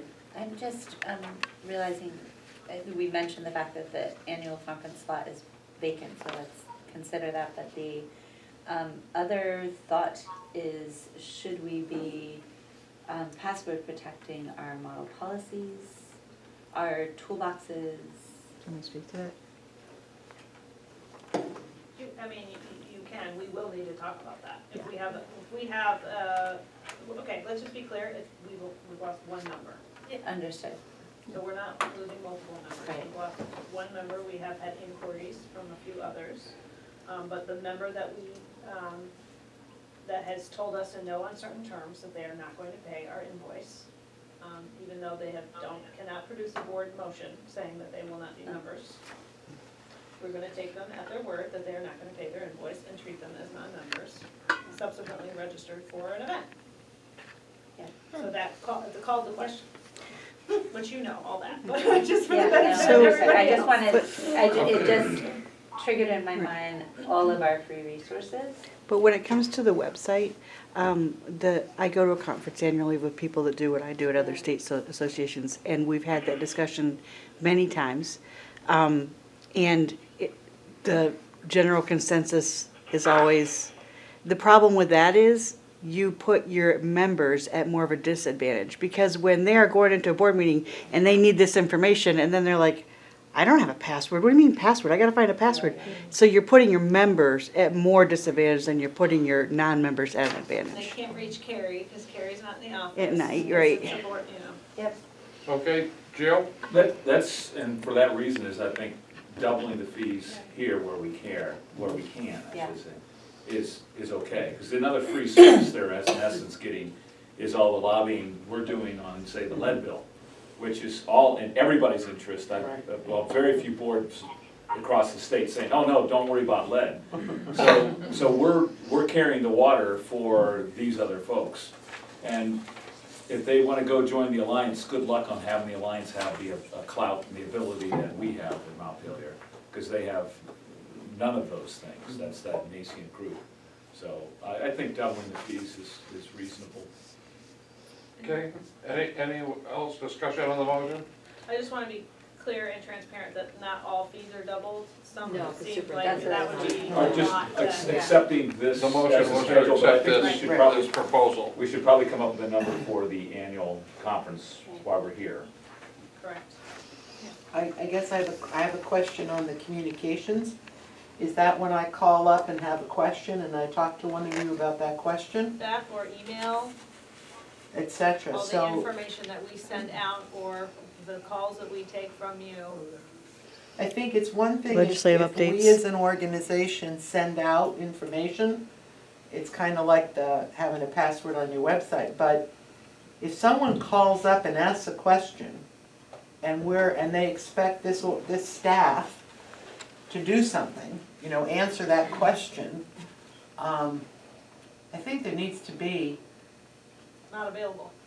I mean, that's how I'm interpreting that as, I'm not gonna spend 30 minutes, and Sue's not gonna spend 30 minutes. So or it's Sue's not the on cost phone. that's not available, it's that the service is not Service available. is not available. Just like policy governance, Val Gardner, I guarantee you, I haven't asked her, but she's not gonna. I would just say Go service outside not our available organization. then on these, Okay, so that it's really clear, it's not the rate that's not available? right. All right. Do we? Add the word service to it. It would Service on communications, Be clearer. on regional meetings. Okay, let's see, Diane's been, I just wanted to say that the date's wrong at the top, it says 2018. Oh, thank you. As a point of order. Thank you. that's the 8th, right? Well, 2019. But the yeah. 2019 is And an important part. yeah, oh, we want it retroactively. We've been right, working for on a it year. for a while. Diane? Under discussion, since we're in discussion phase right now, can we insert a number for the conference? I think we Or is that not allowed under the motion, et cetera? Because we have to amend the motion to put in $300 instead of 200. Would you like to make that amendment? I would like to make that Wait, amendment. But can I just say one thing? I don't know. We haven't set the rate for this conference, so this was last year's conference Right. rate. We haven't had the discussion yet with VSA about what the Can we rate's have gonna be. TBD? So Can it we will make a be motion to TBD on be both of decided? No, let's do Let's make a let's just do it a multiplier. percentage, a multiplier. Yeah. Let's Okay. just do a percentage of, if we're charging 200, we charge half again as much. If So we're it's charging to 250, be, it's half again as it's much. to be determined for the annual member. conference for member, Yeah. and then, what are you 150%. saying, 150%? Like 5 or 2. 150. You're recommending 1.5 or 2%? No, 100%. 150%. I was only gonna say 50% more. 50%, 1.5. Yeah. Yeah. You're being generous. Times 1.5. Okay, is that your amendment? That's my amendment. I'll second it. And the amendment's made and So the seconded by, the amendment made was by made by Diane, seconded by Gio. All All right, now we're gonna discuss the amendment briefly, hopefully. Everyone understand it? Yes, Mark? Well, I understand it. My question is, the way the whole piece is described, putting events on and the rest of that, what you put down here is only covering supplies and the rest of that. So I'm taking this amendment to say that a non-member takes advantage of the same things we get, but only gets charged $50 more. It seems like that percentage ought to be a lot higher because of the staff that's being paid to do that. Well, I read this, if this price is the same as last year, it's 1.5, they're gonna pay an extra $100. It's gonna be $300 instead Well, I of. would be, I guess my inclination was into this double business. If you don't want to be a member, that's fine. Right. But if you want to come to this event, you're gonna pay what somebody from any other outside event would have to pay to get in. So this is where it gets a little fuzzy, because we do make this conference available to non-mem, to the broader education community. It's not just members of the VSA and members of the VSBA, so that's why I didn't put anything there, because Okay, I want. That's a discussion. Any further discussion on the amendment? Kim? To that question, Nicole, would we consider education attorneys as non-members and they would pay the non-member rate? What do we do for professional We've never had this relationships? situation before. If a state board member wants to come on, look. So- Yeah, we usually waive certain things for dignitaries. Dignitaries. Invited guests? But when we have professional, okay, I just didn't know. We have, this is all brand new territory. Yeah. So they, I but would be- typically have they paid at the regular? Yeah, rate? we just have a single rate for the Okay. conference. And We we don't have would then special- We have an early indicate- bird rate and a. Right. So we would be capturing then those who choose not to be members as one district, in addition to applying this rate to others who take advantage of it. And as I look at it, it's probably just the annual conference that's the issue, right? All the rest of this is services are coming to us for that we are contracting with others to provide the service for the most part. Like not, like the searches and evaluations and strategic planning, either we're doing it or we're contracting. Right. And so, and my question on that piece, the non-member rates under those is, do we know what the going market rates are? Like for a superintendent search, if not done through the VSBA? Well, Yeah. we I- discussed Can that we under the double main it? motion, not the amendment. So, we're on the amendment now. Any other questions on the amendment? If not, Nicole would have the right, then I assume, to come back to us if we found out that this was all of a sudden a big burden, a whole bunch of people left, or whatever kind of things changed with the conference, and we could make another motion to change it later on. because it's policy, we can change it at any Okay. future board So, meeting. so people shouldn't panic about the number right now, because if we needed to change it, we'll change it. We can. Okay. We have the ability to. Thank you. Gonna ask for a vote on the amendment So it's 1.5 times was to the. 1.5 times the posted rate for the. I would apply it only to school board members who are in boards that are not, I would not extend that to because that involves the VSA in a totally different conversation, and it's not really appropriate Right, for us because those to apply applying our as unique guests situation to their guests. Yeah. Okay, Got it. all those in favor of the amendment as proposed, raise your hand, please. Down hands, opposed, same sign. Motion carried. Gotta hear what the other people in the way. With. Online, the telephone. Yeah, we have a couple people on. It's How are the people on the phone voting, yes or no? Yes. Yes. All right, motion's carried with 2 no votes. And I so declare the amendment. Motion as amended is that we adopt this list as proposed for non-members with the modification of the 1.5 multiplier for the annual annual conference. Any further discussion on the motion as amended? Kim? Would it be beneficial to add to the top of it, and I don't know that it matters, it's either a friendly amendment or it's just how we redo this when we redo this chart, to say school board non-member rate at that top column, And non-members, yeah. Yeah. so that it's Let's call that clear. an edit. So I would just Non-member edit. rates. Non-member, non-school board member. That's No, what- school board, Non-member, non-VSBA. School Okay. board, non-member. The school, the board is not a member, not the person. Yeah, It's not a member school Right. board. Because okay. is it conceivable, Non-member and you school guys would board. know this better than I, That's just at clarification of SU the title without Right, it. Okay, that's right. editing, Big so we deal. don't, so the Yeah. superintendent might come, and they might, is it conceivable they'd be paying the member rate because the superintendent?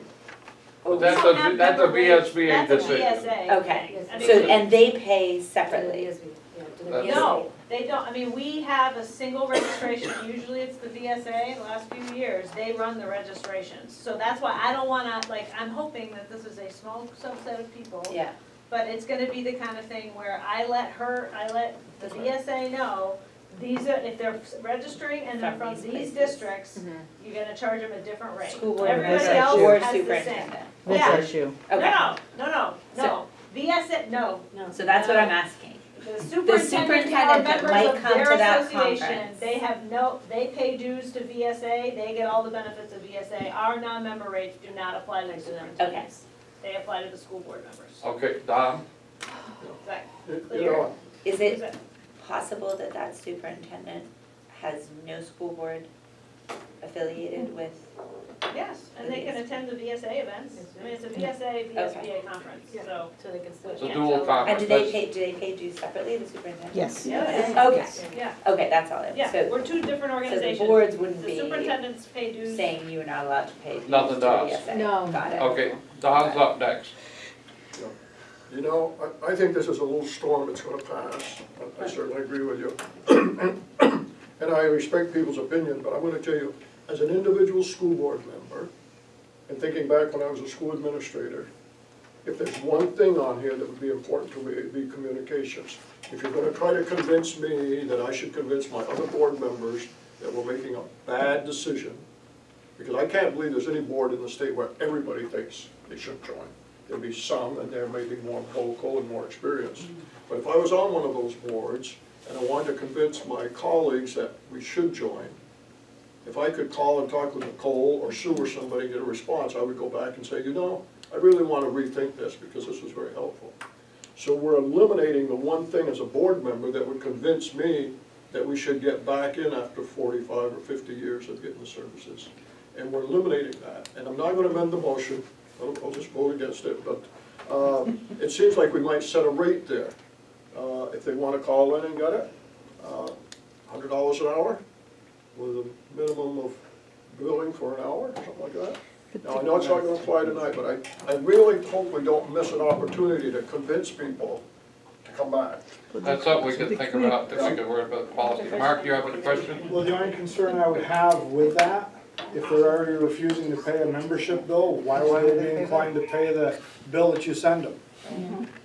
And that includes VSBA updates, legislative updates, VSBA alerts, it includes all the email, you know, the whole communications process. More than just phone calls with questions. Okay, ladies first. Laura? Well, all I was gonna say is that, we had a conversation about this, and I remember one thing that you said about making sure that we preserve the value of the membership. So that's one thing that gives a lot of value to the membership to me in the annual conference. I feel that one could be the same price, because that's how people get hooked to the VSBA by communications, is otherwise we make our membership not valuable enough for others that they're paying. Okay, Gio? So, yeah, I hear what you're saying, Don, but I'm pretty sure that our staff would use common sense when that phone call comes through. They would say, oh, you actually want to hear what we can do? We'll talk to you. As opposed to like, oh, I'm from this district, we're not a member, but I want advice in this situation. It's a little different than saying, calling up and saying, hey, look, the rest of the board's against you guys. You know, help me out here. I can't see our staff saying, no, we're not gonna help you out. Yeah, I can't see her. I think it's all on how it gets framed, because if it's an opportunity to try to bring these people back into the fold, I'm pretty sure we'll take it. Okay, let's gonna move along with the question here. All those in favor of the motion as amended, raise your hand, please. Say aye. Down Or hands. say aye on the phone. Yeah, Aye. opposed? Opposition? The phone was, We had one eye on the phone, I didn't. is there a second Oh, one? I'll voting aye too. Aye, too. Yeah. raising her hand. Motion's carried with one no vote. So declare it. Thank you, this was supposed to be a brief discussion, but at least it's done. I'll do this as well. We have the VSBA Regions Committee update. We met before the regular meeting. Celeste is going to update us on what's going on there. I was nominated to do the update, and I'll do my best. Selected by prominent members of the committee. So, just to remind you, after Act 46 and the reorganization of districts and supervisory unions, there was a resolution at our annual meeting to take a look at the structure of our regions and see what needs to be, if anything needed to be updated. We agreed upon a process at this afternoon's meeting to survey the membership regarding what criteria we should look at around how the regions should be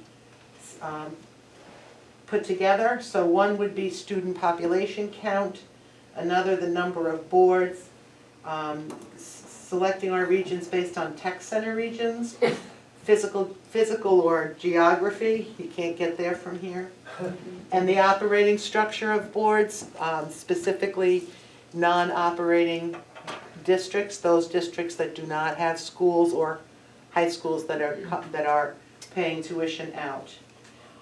Something that's not negotiable as far as the committee was concerned is that supervisory unions and supervisory districts would be in the same region. They wouldn't be split in half based on towns. And that's it. And then we would look at the VSA's regions as well to see if they align and make sense as far as our superintendents and their professional colleagues are concerned. So that was we're looking just for a straw poll. Yes, it's okay with those criteria to go forward with the membership. We're kind of on a tight timeline. If we're going to get this done, we need to look at the getting things changed in the bylaws, which would put us at a pretty quick. We'd have to be adopting it by September in order to make the bylaw change before the annual meeting. Annual meeting being the first week in November this year. Are there any questions or? Did you discuss what the potential impact then would be on this board's membership? We don't want to make this board very much bigger than we already are. And when you look at the map, we're kind of looking at two changes, possibly, that kind of makes sense based on the current configuration. One being where Grand Isle goes, and the other being Orange East Supervisory Union. You can't get there from here to the district that they currently belong, the region they currently belong in.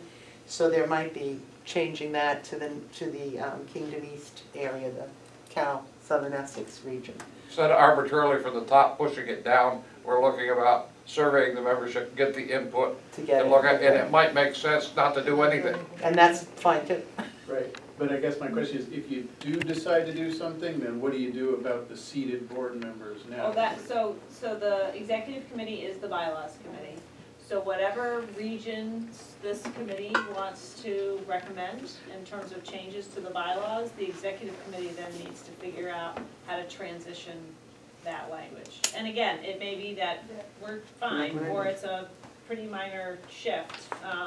But yeah, there will have to be transition language built into the bylaws. We also did talk about caucuses, that there might be districts that have an issue in common that don't really require them to be in a single district. Maybe they're spread across the state, for instance, the non-operating districts. A caucus that gets some authority given to it in our bylaws might be a better way to address that issue than trying to say all non-operatings get one or two. Regions, Regions. region, yeah. Patterned off the national caucus, I think we thought that might be, Diane? Can we discuss this concept if we are it just happens that I was planning to call the chair of Grand Isle and kind of check in with them. Is this something I can discuss or not? I don't see why not. It's a resolution that we would be looking at. The committee's been formed. Okay, I just would be like saying, I just want to check in on how are things going and where they're feeling connected, and I might just tie in, where are you feeling connected these days, and just kind of get. Yeah, that's it. That would be excellent Because because the survey's gonna go to them, Yeah, that's fine. as well. I just That didn't would be wanna- excellent, because that's, Because okay? That's they're the part of question. Chittenden, and we're like, you know, we don't usually Right. talk to them very much. that's precisely their it. Do they, should they be with Franklin? But, and the They survey send their is- kids to us, though. I know, but Yeah. that's where we Yeah. need to Okay, great, thanks. figure it out. All right, any other questions for the Region Update Committee? If not, we'll move on. We have the board retreat areas of focus. We need to figure out what we're going to do for the retreat. So you have We're, a couple things you need to do. That's June. go ahead. Okay, so, as you know, some of you may not be aware, but we do have a strategic plan that expires this year, and you have a committee that's going to meet next week to talk about a process for doing an update to the strategic plan. One option that we have, based on the discussion at the Regions Committee today, and their interest in doing a survey of the membership, is to do a pretty broad survey of the membership in order to get some initial input on the strategic plan that we currently have, and some suggestions for other goal areas perhaps, or just really sort of getting a sense of the membership, how they think we've done on these goals over the last 3 years. So that's one option. If the strategic planning committee thinks that's a good idea to consider, we could possibly get something out and have results back for the board to look at the retreat. Just as a reminder for folks, it's on June 12th. From 9 to 3:30 At Bisbee? at the VSBA conference room, which is right up the street from here. So we'll send you all the address details for those of you who haven't been there before. So I do think no matter what the strategic planning committee decides in terms of a membership survey, that is a good opportunity for you all to take stock of the last year in terms of the strategic plan and the. Where is the strategic plan as a person who's kind of still finding her way? Is it in this thing right here? No. In your handbook? It is not. So you get, every month you get a strategic plan monitoring Oh, tool, oh. but that's not the plan itself. I thought we had the strategic It's in the plan in the handbook, board isn't it? handbook. It's in the It used to handbook. be in the board handbook. We yeah. put it in your, so it's the other thing you have, It's just the for board being a handbook. VSBA board member. Oh, okay, so look in there. The strategic Got plan it. is in there. It's also on the website. Yeah. Okay. It's in the Okay, Yeah, appendix. I thank think. you. But we wanted to hear from you in terms of other areas of focus that you I would have like. my book. Thank you. Sometimes we bring in outside presenters, but we have our staff retreat in a couple weeks where we really get into planning the event. So before we do that, we wanted to hear from you what you want to do with your time. what's pleasure of the board? Don't have any flashes of brilliance at 7:30, so you're always welcome to email Clarence. You can pass on your ideas. Feel free to volunteer anything that you'd like to cover at the retreat. I think the retreat serves two purposes. One is review what we've done for the past year and look forward, you know, to build on the positives and correct any negatives we might have dealt with. Yeah. It says here, we have a strong relationship with the AOE. And maybe one of the things we could work on is trying to have a stronger relationship with the, how do we go about doing that? We invited the head band to all our regional meetings last year. That was how we tried to do. And he came. And he came. That was a positive compared to some other years. Although Rebecca was pretty good about it. Rebecca was very good. She had somebody there. So between Rebecca and Dan, for the last 2 years, we have had a better relationship than we had in the past. At least from my recollection, you know, I'd like to think we could continue that outreach to them. Staff meets with all you. After the legislature's out of session, they might be more.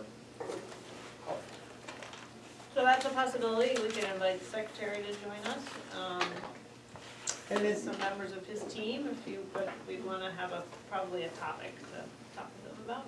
What about the state board? Rocket science. With all due respect to Kim. Yeah, I'm pretty rookie, so I wouldn't. Yeah, I don't think that Kim should be the one, but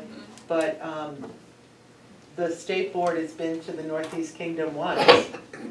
I don't know how school boards can maintain any kind of communication or relationship with the board. I don't understand what their relationship to the school board, the local district's board is.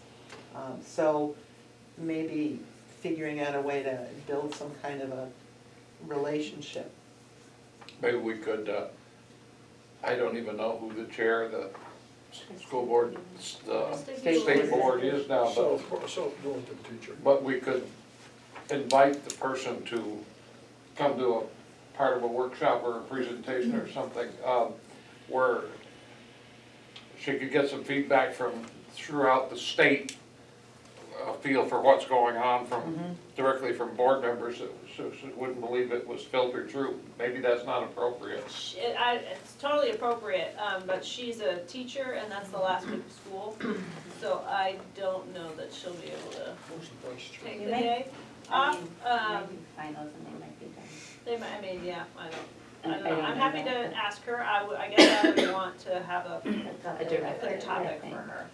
I wonder, not on that, because in the same reason if we were gonna have Dan come, I think, I don't know that we wanna hear a whole lot more about the one district idea, like maybe how they intend to resource to staff the promises that have been made around, I don't know, statewide climate survey, the systems that are supposed to be in place to have accountability, and anyway, whether or not we get that, I don't know, or if that's a good use of our time, I don't know that either. And so I guess I would want us to think about what we're asking for of that, so that we're not either frustrated or. Right, not to get a paragraph. Yeah, This is how I felt sometimes, ours was that it was a pat thing that he said. Because then when I questioned him at another meeting he came to, that's what I felt like, because I said, you said this at our regional meeting, and I'm just trying to follow up with it and ask you a question, and he said, oh, I said that? And I was like, oh, okay, this is not good. So, yeah, I think we have to be, yeah, I'm agreeing with Kim. Okay, so let's. What I'm thinking is, rather than having representatives come to our retreat, our strategic planning discussion, that we should talk about what should our relationship with these two organizations be, what is it that we want from them, and then possibly invite them, as we have the speakers and the chairs of committees, et cetera, to come to the first part of one of our future meetings, to have a conversation that is something we want to talk about. And maybe they do too, and I don't feel like there's the same kind of relationship there was with our former secretary of the agency, and I've never had a relationship with the state board. So I guess I don't know, one thing that'd be interesting to me is, are you expecting this board to have relationships with these individuals? Are you is it me that has, I feel like I've got good relationships with virtually everyone we need to work with. Yeah. I don't feel like, we have areas that we disagree on, but you shouldn't take my frustration at times that gets conveyed in the privacy of these meetings as in any way indicating we don't have good working relationships with. I think that the board might do better to understand what those working relationships are and what the goals of those two organizations are. Sure. I think the state board is taking a deep breath after having gone through the Act 46 process and now being sort of thrust into the Act 173 rulemaking process. So I mean, they're serving really important functions, but they're being pretty narrowly dictated by statutory timeframes that they don't really have any control over. That's what I see them doing the last 2 years. Neil, you had a point? I wonder, one of the things we recommend for our member organizations for retreats is some form of self-assessment. And I wonder, given the complexities of things that have been happening over the past couple of years, if it's worth us doing, a self-assessment or a post-mortem, because, it's not dead yet. But, it was a challenging time for us, and it's a time to reflect, to say, hey, maybe we handled this aspect well, but we handled this other thing not as great as we could have. Were there things that we could or should have done that might influence how we operate in the future? So, So in the past, I know Gio was, felt strongly about we had a board self-assessment tool, but I think that sounds that we've done it, and I think we had maybe a little difficulty last year getting We ran out of time, We ran out of time. and so we never dealt with it. So we have a tool that we could use, but it sounded to me like you might be thinking about something else. Like, the Yeah, tool, I 'cause it think, wasn't focuses really- it's more not- on, yeah, like, it's how not- this board governs the organization. yeah, Less about. my parallel is, like we do a project at work, and then we'll get together after the project's done and say, this part went really well, but this part didn't, and why didn't it go that way, and is there anything we can learn about, how we handled it, so for the next one? I think that's useful, but I feel like we're still in it. That's why I said it's not dead yet. That it's not dead yet. And I don't think we can step back far enough to look and see to do a much of a self-reflection, because we don't see the whole story yet. Because I thought about that too, Neil, but you're wrong. See, I told you to separate before this meeting started. So three together, we're gonna be a problem. I think it'd be helpful. I will help you clarify, I will not respond to that snide comment. So, are you talking about like a facilitated board discussion that we could look into how best to do that for you? But, along the lines of what you suggest, I guess I'm not allowed to respond now. rather than, Rather than yes, approach but not it if it's, as- if the collective body thinks it's not a worthwhile exercise, then no. Right? I think there's been a lot of good suggestions here that's made, and quite frankly, I trust our executive director to put a retreat together that's appropriate for the staff and get it done. Will there be beer? We have a lot Because I have to do a board retreat that night. because we have a lot of Will there feedback be beer for us? that we've given Nicole on things that we would, possibilities of things we would like. They all won't happen, but it's got some basis of what the membership has. To stick with the time frame. Somebody's objecting, we're going to move on at this point, unless you have a burning point, Kim. I think we should always do self-assessment, but what I'm wondering is there a theme? Is there okay, let's pretend it's dead. And what would we be focusing, well, Act 46 battle. Let's assume we're in this state. What is our focus now? can we get back to focusing on quality and equity, and where do we want our focus to be for whatever the governance, good governance? So that's, I think if I had my druthers, I'd love to see us be creating that vision moving forward. Not continuing to postmortem that which is gonna continue to be divisive until it's working, until we're doing it. Like Our it's gonna. retreat is gonna be timely in June, but it would be we're gonna have a whole lot more answers in August after we've gone by July 1 and we know what's happening with a lot of different things that are going on. What do folks feel about a survey, a membership survey, that you then have the results to look over, rather than you all debriefing amongst yourselves and post-morteming? Membership survey, big membership, or just this director? No, the whole membership. And the strategic Like plan? a self-assessment, or what do we view the Hot focus of the topics, future things work that, to be? whatever. Well, so the VSBA strategic plan. Include it as a expires link. This year, here it is. We can have, some questions about, how do you rate our performance in each of these goal areas? What do you know about the work that we do in each of these goal areas? Because I think part of it is an educational tool. you It seems attach to me like sometimes this. people have absolutely no idea what Oh, to right. do. That makes sense, send out a survey to the membership, see what we get for a It would response. include a question or two about regions. And then you'd have a lot of material to sort of get in small groups together and look at. So I think it's a great idea. Less is more on that. Yeah. We don't want 30 questions. Yeah. You want people to ask you the answer. They won't do it. We gotta keep it pretty.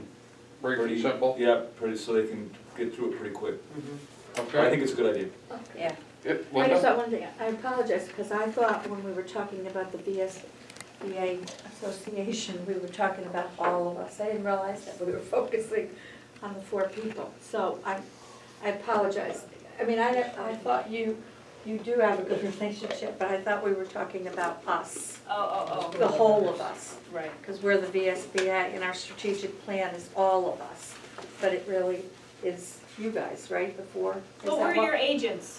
Right, You know, as you- the You all agents. can't come to every meeting I go to. Okay. They're just yeah, our all right. hired gun. Okay.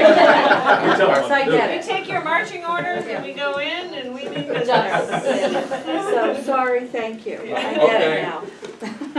I get it. Where you have what you can take care of, we can do a Yes. survey, all right. Yes. Thank Regional you. representative outreach, the upcoming trainings, we have the board chair training, right? So the joint board chair superintendent training, which we've opened up to board officers this year for the first time, is next Wednesday, the 15th. We have 128 registered right now, board members and superintendents combined. So obviously there are more board members than superintendents for the first time in I believe we have recent more memory. board members attending this event than we did the annual. Yeah, we're pretty pleased with the outcome.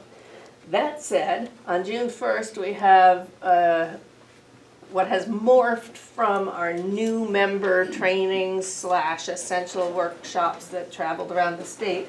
We have a 1-day, day-long, 9 to 3:30 training for all board members, specifically geared toward newer board members about what the job of school board is, and we're approaching it very differently this time through case studies primarily, and are encouraging veteran members to attend as well, both for their wisdom and because it's a good thing to get the whole board on the same page and everybody can use a refresher from time to time.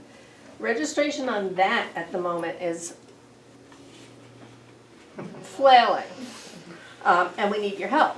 So what we've been talking about it is having each of you as regional representatives reach out to your regional membership about this event and encourage them to attend. I'm drafting an email that I will send out to you probably tomorrow as a template, which you're free to use or not use, but we want to make it easy for you. You have your lists, they're always up to date. Update them today. There you go. So, I hope that we can count on you to do that. The date of that event, again, is June 1st. It's a Saturday, and it's coming up way faster than I'd like to think about. So I would urge you to get something out next week at the latest. Where is it gonna be? It's at the Steakhouse Restaurant in Barry. It's $50 for the day, which includes the work, we're calling it a seminar to differentiate it from the workshops of the past.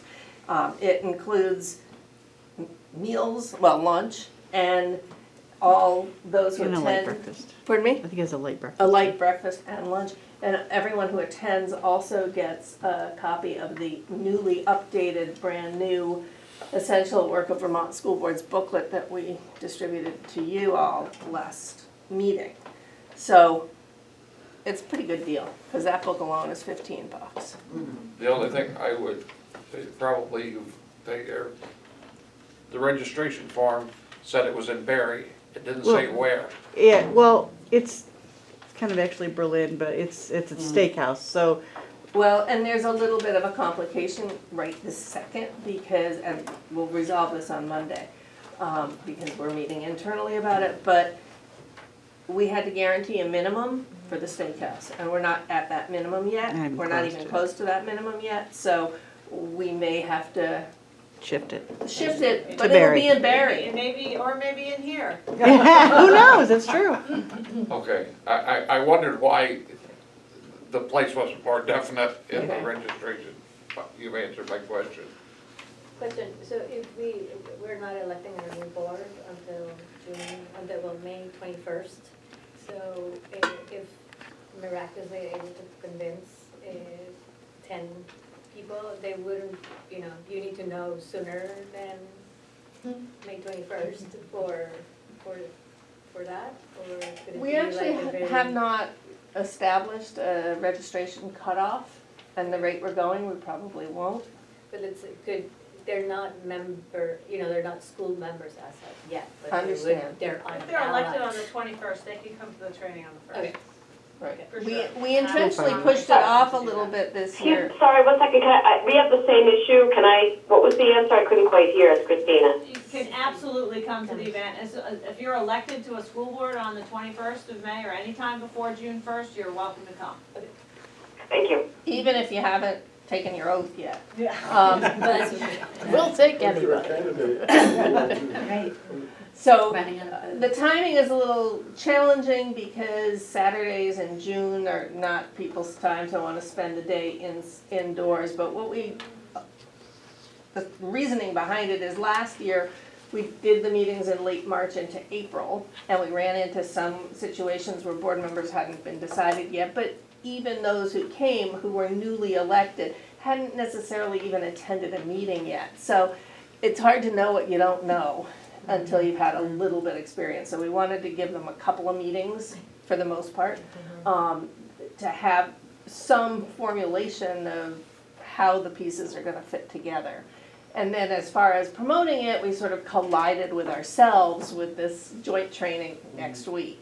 So I think that's part of the reason that we are struggling right now. We are gonna send something to the superintendents. We are, actually, what we'd like to do is that we're gonna send out one of the new books to every superintendent with a note introducing them to the new book and encouraging them to get those for their boards, and also to please encourage their boards to attend, board members to attend. Okay, any questions about the June 1 meeting and the need for us to shake the trees, so to speak? and Thank get you. some Please people? copy us on what you send out so we know that something has been sent out.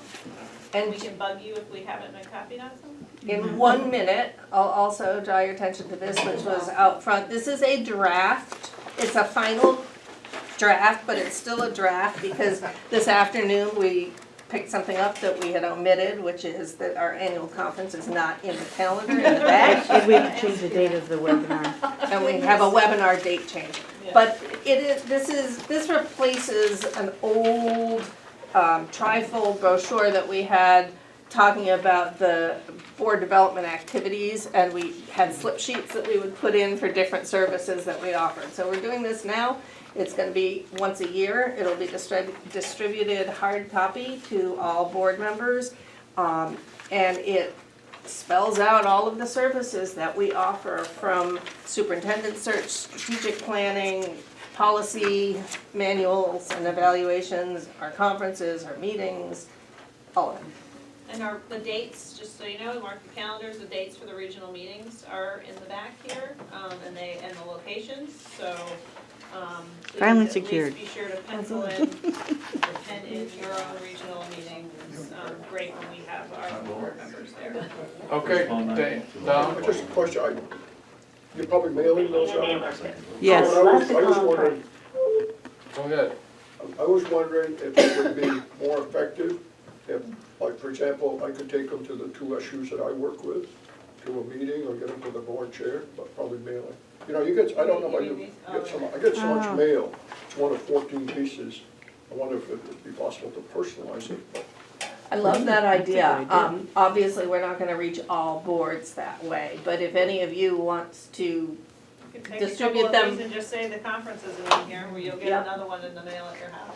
We've got a few Yeah, extras. I'd like to do that also. I think that's really, we've got a couple of board chairs that are going to do webinars this year instead of coming to the conference because of family things that are happening. And I'd love to be able to give them the webinars. And we've already talked to them about what's already online and how to go there, and, because you have to have so many hours in, and so that would be nice So we'll to. probably have a bunch left over from the mailing, and we'll just bring them to the retreat. Yeah. You guys can take them. Okay. We have That'd be great. all updated final. One of the requests I would have made is similar to that. I was trying to find out information and I couldn't find it on the website. Is it possible to have a calendar that's on the website? So If you go to the events tab, it lists I thought all I of, did that. All the webinars are in there. Because you can But I register. for couldn't them. find the retreat. Oh, the well, retreat, board that's for our that's board. just for our board, Right, so. but is there a calendar, some way to access a calendar of all the, No, things that are going our on? board always meets the second Wednesday. That's the only I thing know, that's on what- it. that's what Susan Yeah. always tells me. Yeah, that's the only thing that's on it, and we don't meet in July and October. I mean, that's the only thing that. When is our annual conference? So you mean like a Google Calendar? First week in November. Just so I could look and see, oh, okay, right, we are having a meeting, and it wasn't canceled, Yeah, When did or you say the first retreat weekend? is on this date, and all that, that's all. yeah. Did you say? Okay, we got, if there are any more questions, we got 3 or 4 things to do in the next minute and a half. So? But one thing that we can't be remiss about is, we've had some resignations from board members for various reasons. And in most cases so far, they have recommended someone from their area to replace them that is interested. Now, without getting too fine a point on, does anyone have a problem if we just invite them to the next scheduled board meeting that they can come to, so you can meet them and we can vote to put them on board, or do they have to have prior approval before we invite them? So we'll just go ahead with what we've done as past practice and get them here as soon as we can, if that's agreeable to everybody. If, some cases, people that left the board in March or left the board in election, unless they're sitting in this chair, get to continue on until the annual meeting before their term expires.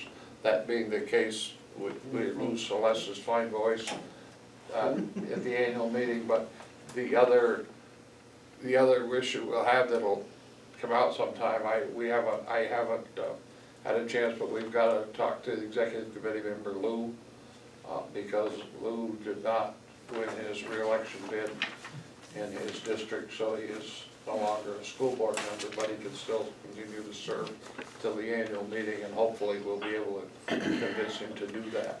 But he cannot serve on the executive committee anymore, so you Oh, he will have can't? to vote on a new executive committee member at your June retreat.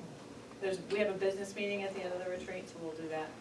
So Clarence, can you tell us who's not coming back, or is that a secret, or? No secret, because they were, Addison Representative Ann. Sarah McLean. And, Washington Orange, Lucas Barrett. Lucas Barrett, and Gaston. Bacelon. He stepped down from his board. Sarah had other commitments, scheduling Was she from challenges. Bristol? Lucas is not running for his board, for the merged board, so he is ready to back away. So everybody had a different reason. I'm gonna talk to Louis and see if I can convince him to continue. He'll stay on. What, he will? He'll stay on, I already asked him. Good. But you will need to elect a member at large to the executive committee. So we'll take that up at the business meeting at the end of the retreat. That's agreeable with everybody. Hearing no objections, I'll declare that as by consensus. And now, the strategic monitoring plan that was printed in your report. Anyone have any questions on that?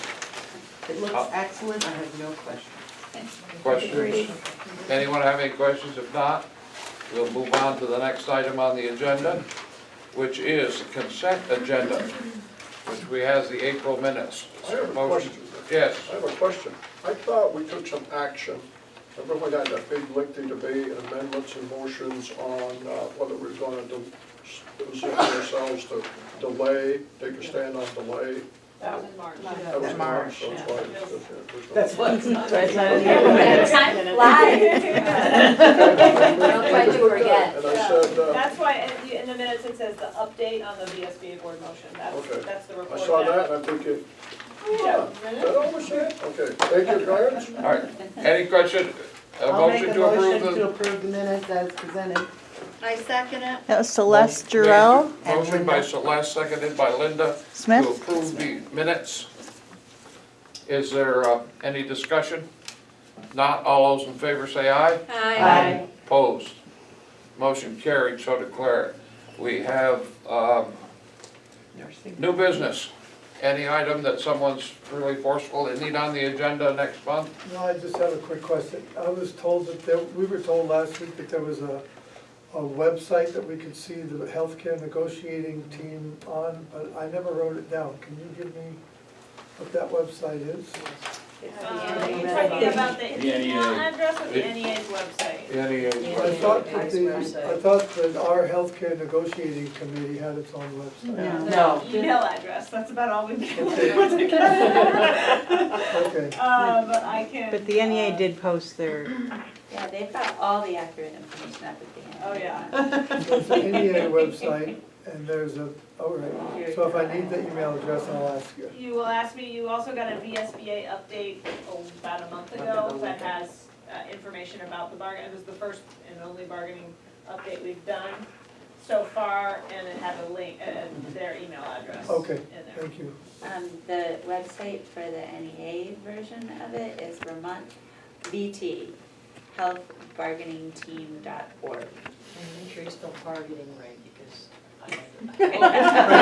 Health bargaining? bargain. Yes. Bargaining. I think .org, .org, yes. okay? VT healthbargainingteam.org. Thank you. These I emails think I have that. are Got it. All right. Any other questions? Yes, Can I just make one comment? I just wanted to offer my thanks for the staff that are on the VSBA. I think you guys all do a really wonderful job. But I just specifically want to call out Susan. I think that you've put a ton of effort into updating. You and Carrie have done a ton of updating to how we're doing these trainings, all the stuff that you've done online. Like, there's been a lot of improvements, and no disservice to anyone else who's ever been in that position. But I just want you to know that I recognize that, and I think that you've done a tremendous amount of work. So thank you for that.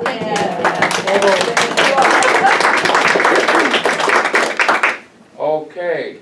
Can I say one thing about this? I don't, maybe it's my feminism, but there's a guy that's white on the front. Actually, he's purposely not a white guy.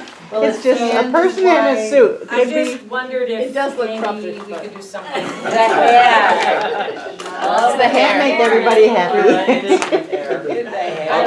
I like the. Man, I started down a really positive road. I'm very sorry. Forgive me. Now we're. Next year will be another graphic. What will what I try Nothing to wrong do with white occasionally is, David, would you like to make a motion now? No, no, no. Diana's been Oh, really Diane? This is like, it's just a quick alert.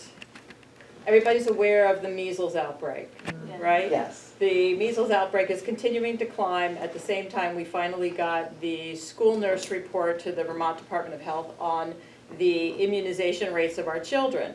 And it coincides, it's fascinating reading to me, not to anyone else, I understand that. But this year, we almost had a bill, Martin Lalonde put forth a bill that would have removed now the religious exemption.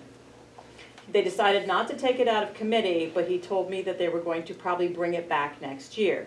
Everyone remembers what happened with the philosophic exemption and the people protesting in Montpelier. So knowing that that may happen, I just wanted to draw people's attention to the fact that our MMR, our measles immunization rates throughout our schools are not where they need to be. And it's surprising how many schools are below what we need as a 95% immunization rate to prevent transmission. So with your permission, I will send you the link so that you all can take a look at that really detailed information. In case you wanted to know, certainly a couple of schools like Calais, Rumney, all of Montpelier, a couple of places are really down low. And these would be kids that would have to be, they would have to not be allowed in public schools if they were not immunized, if we were to have an outbreak in Vermont. So that process would go on immediately. What you can do as a school board member, read the information, ask your superintendent about it if you're curious any further. Ask them about your status of nursing staff within your building, any of those types of things. But I can send you an email that sort of outlines why this is Okay, if you important. get that information out, it would be good for the folks. David? I'd love to make a motion to adjourn. Is there a second? Second. Motion by David, seconded by Mark to adjourn. All those in favor? Aye. Opposed? Thank you. Dawn, send me an email with your question.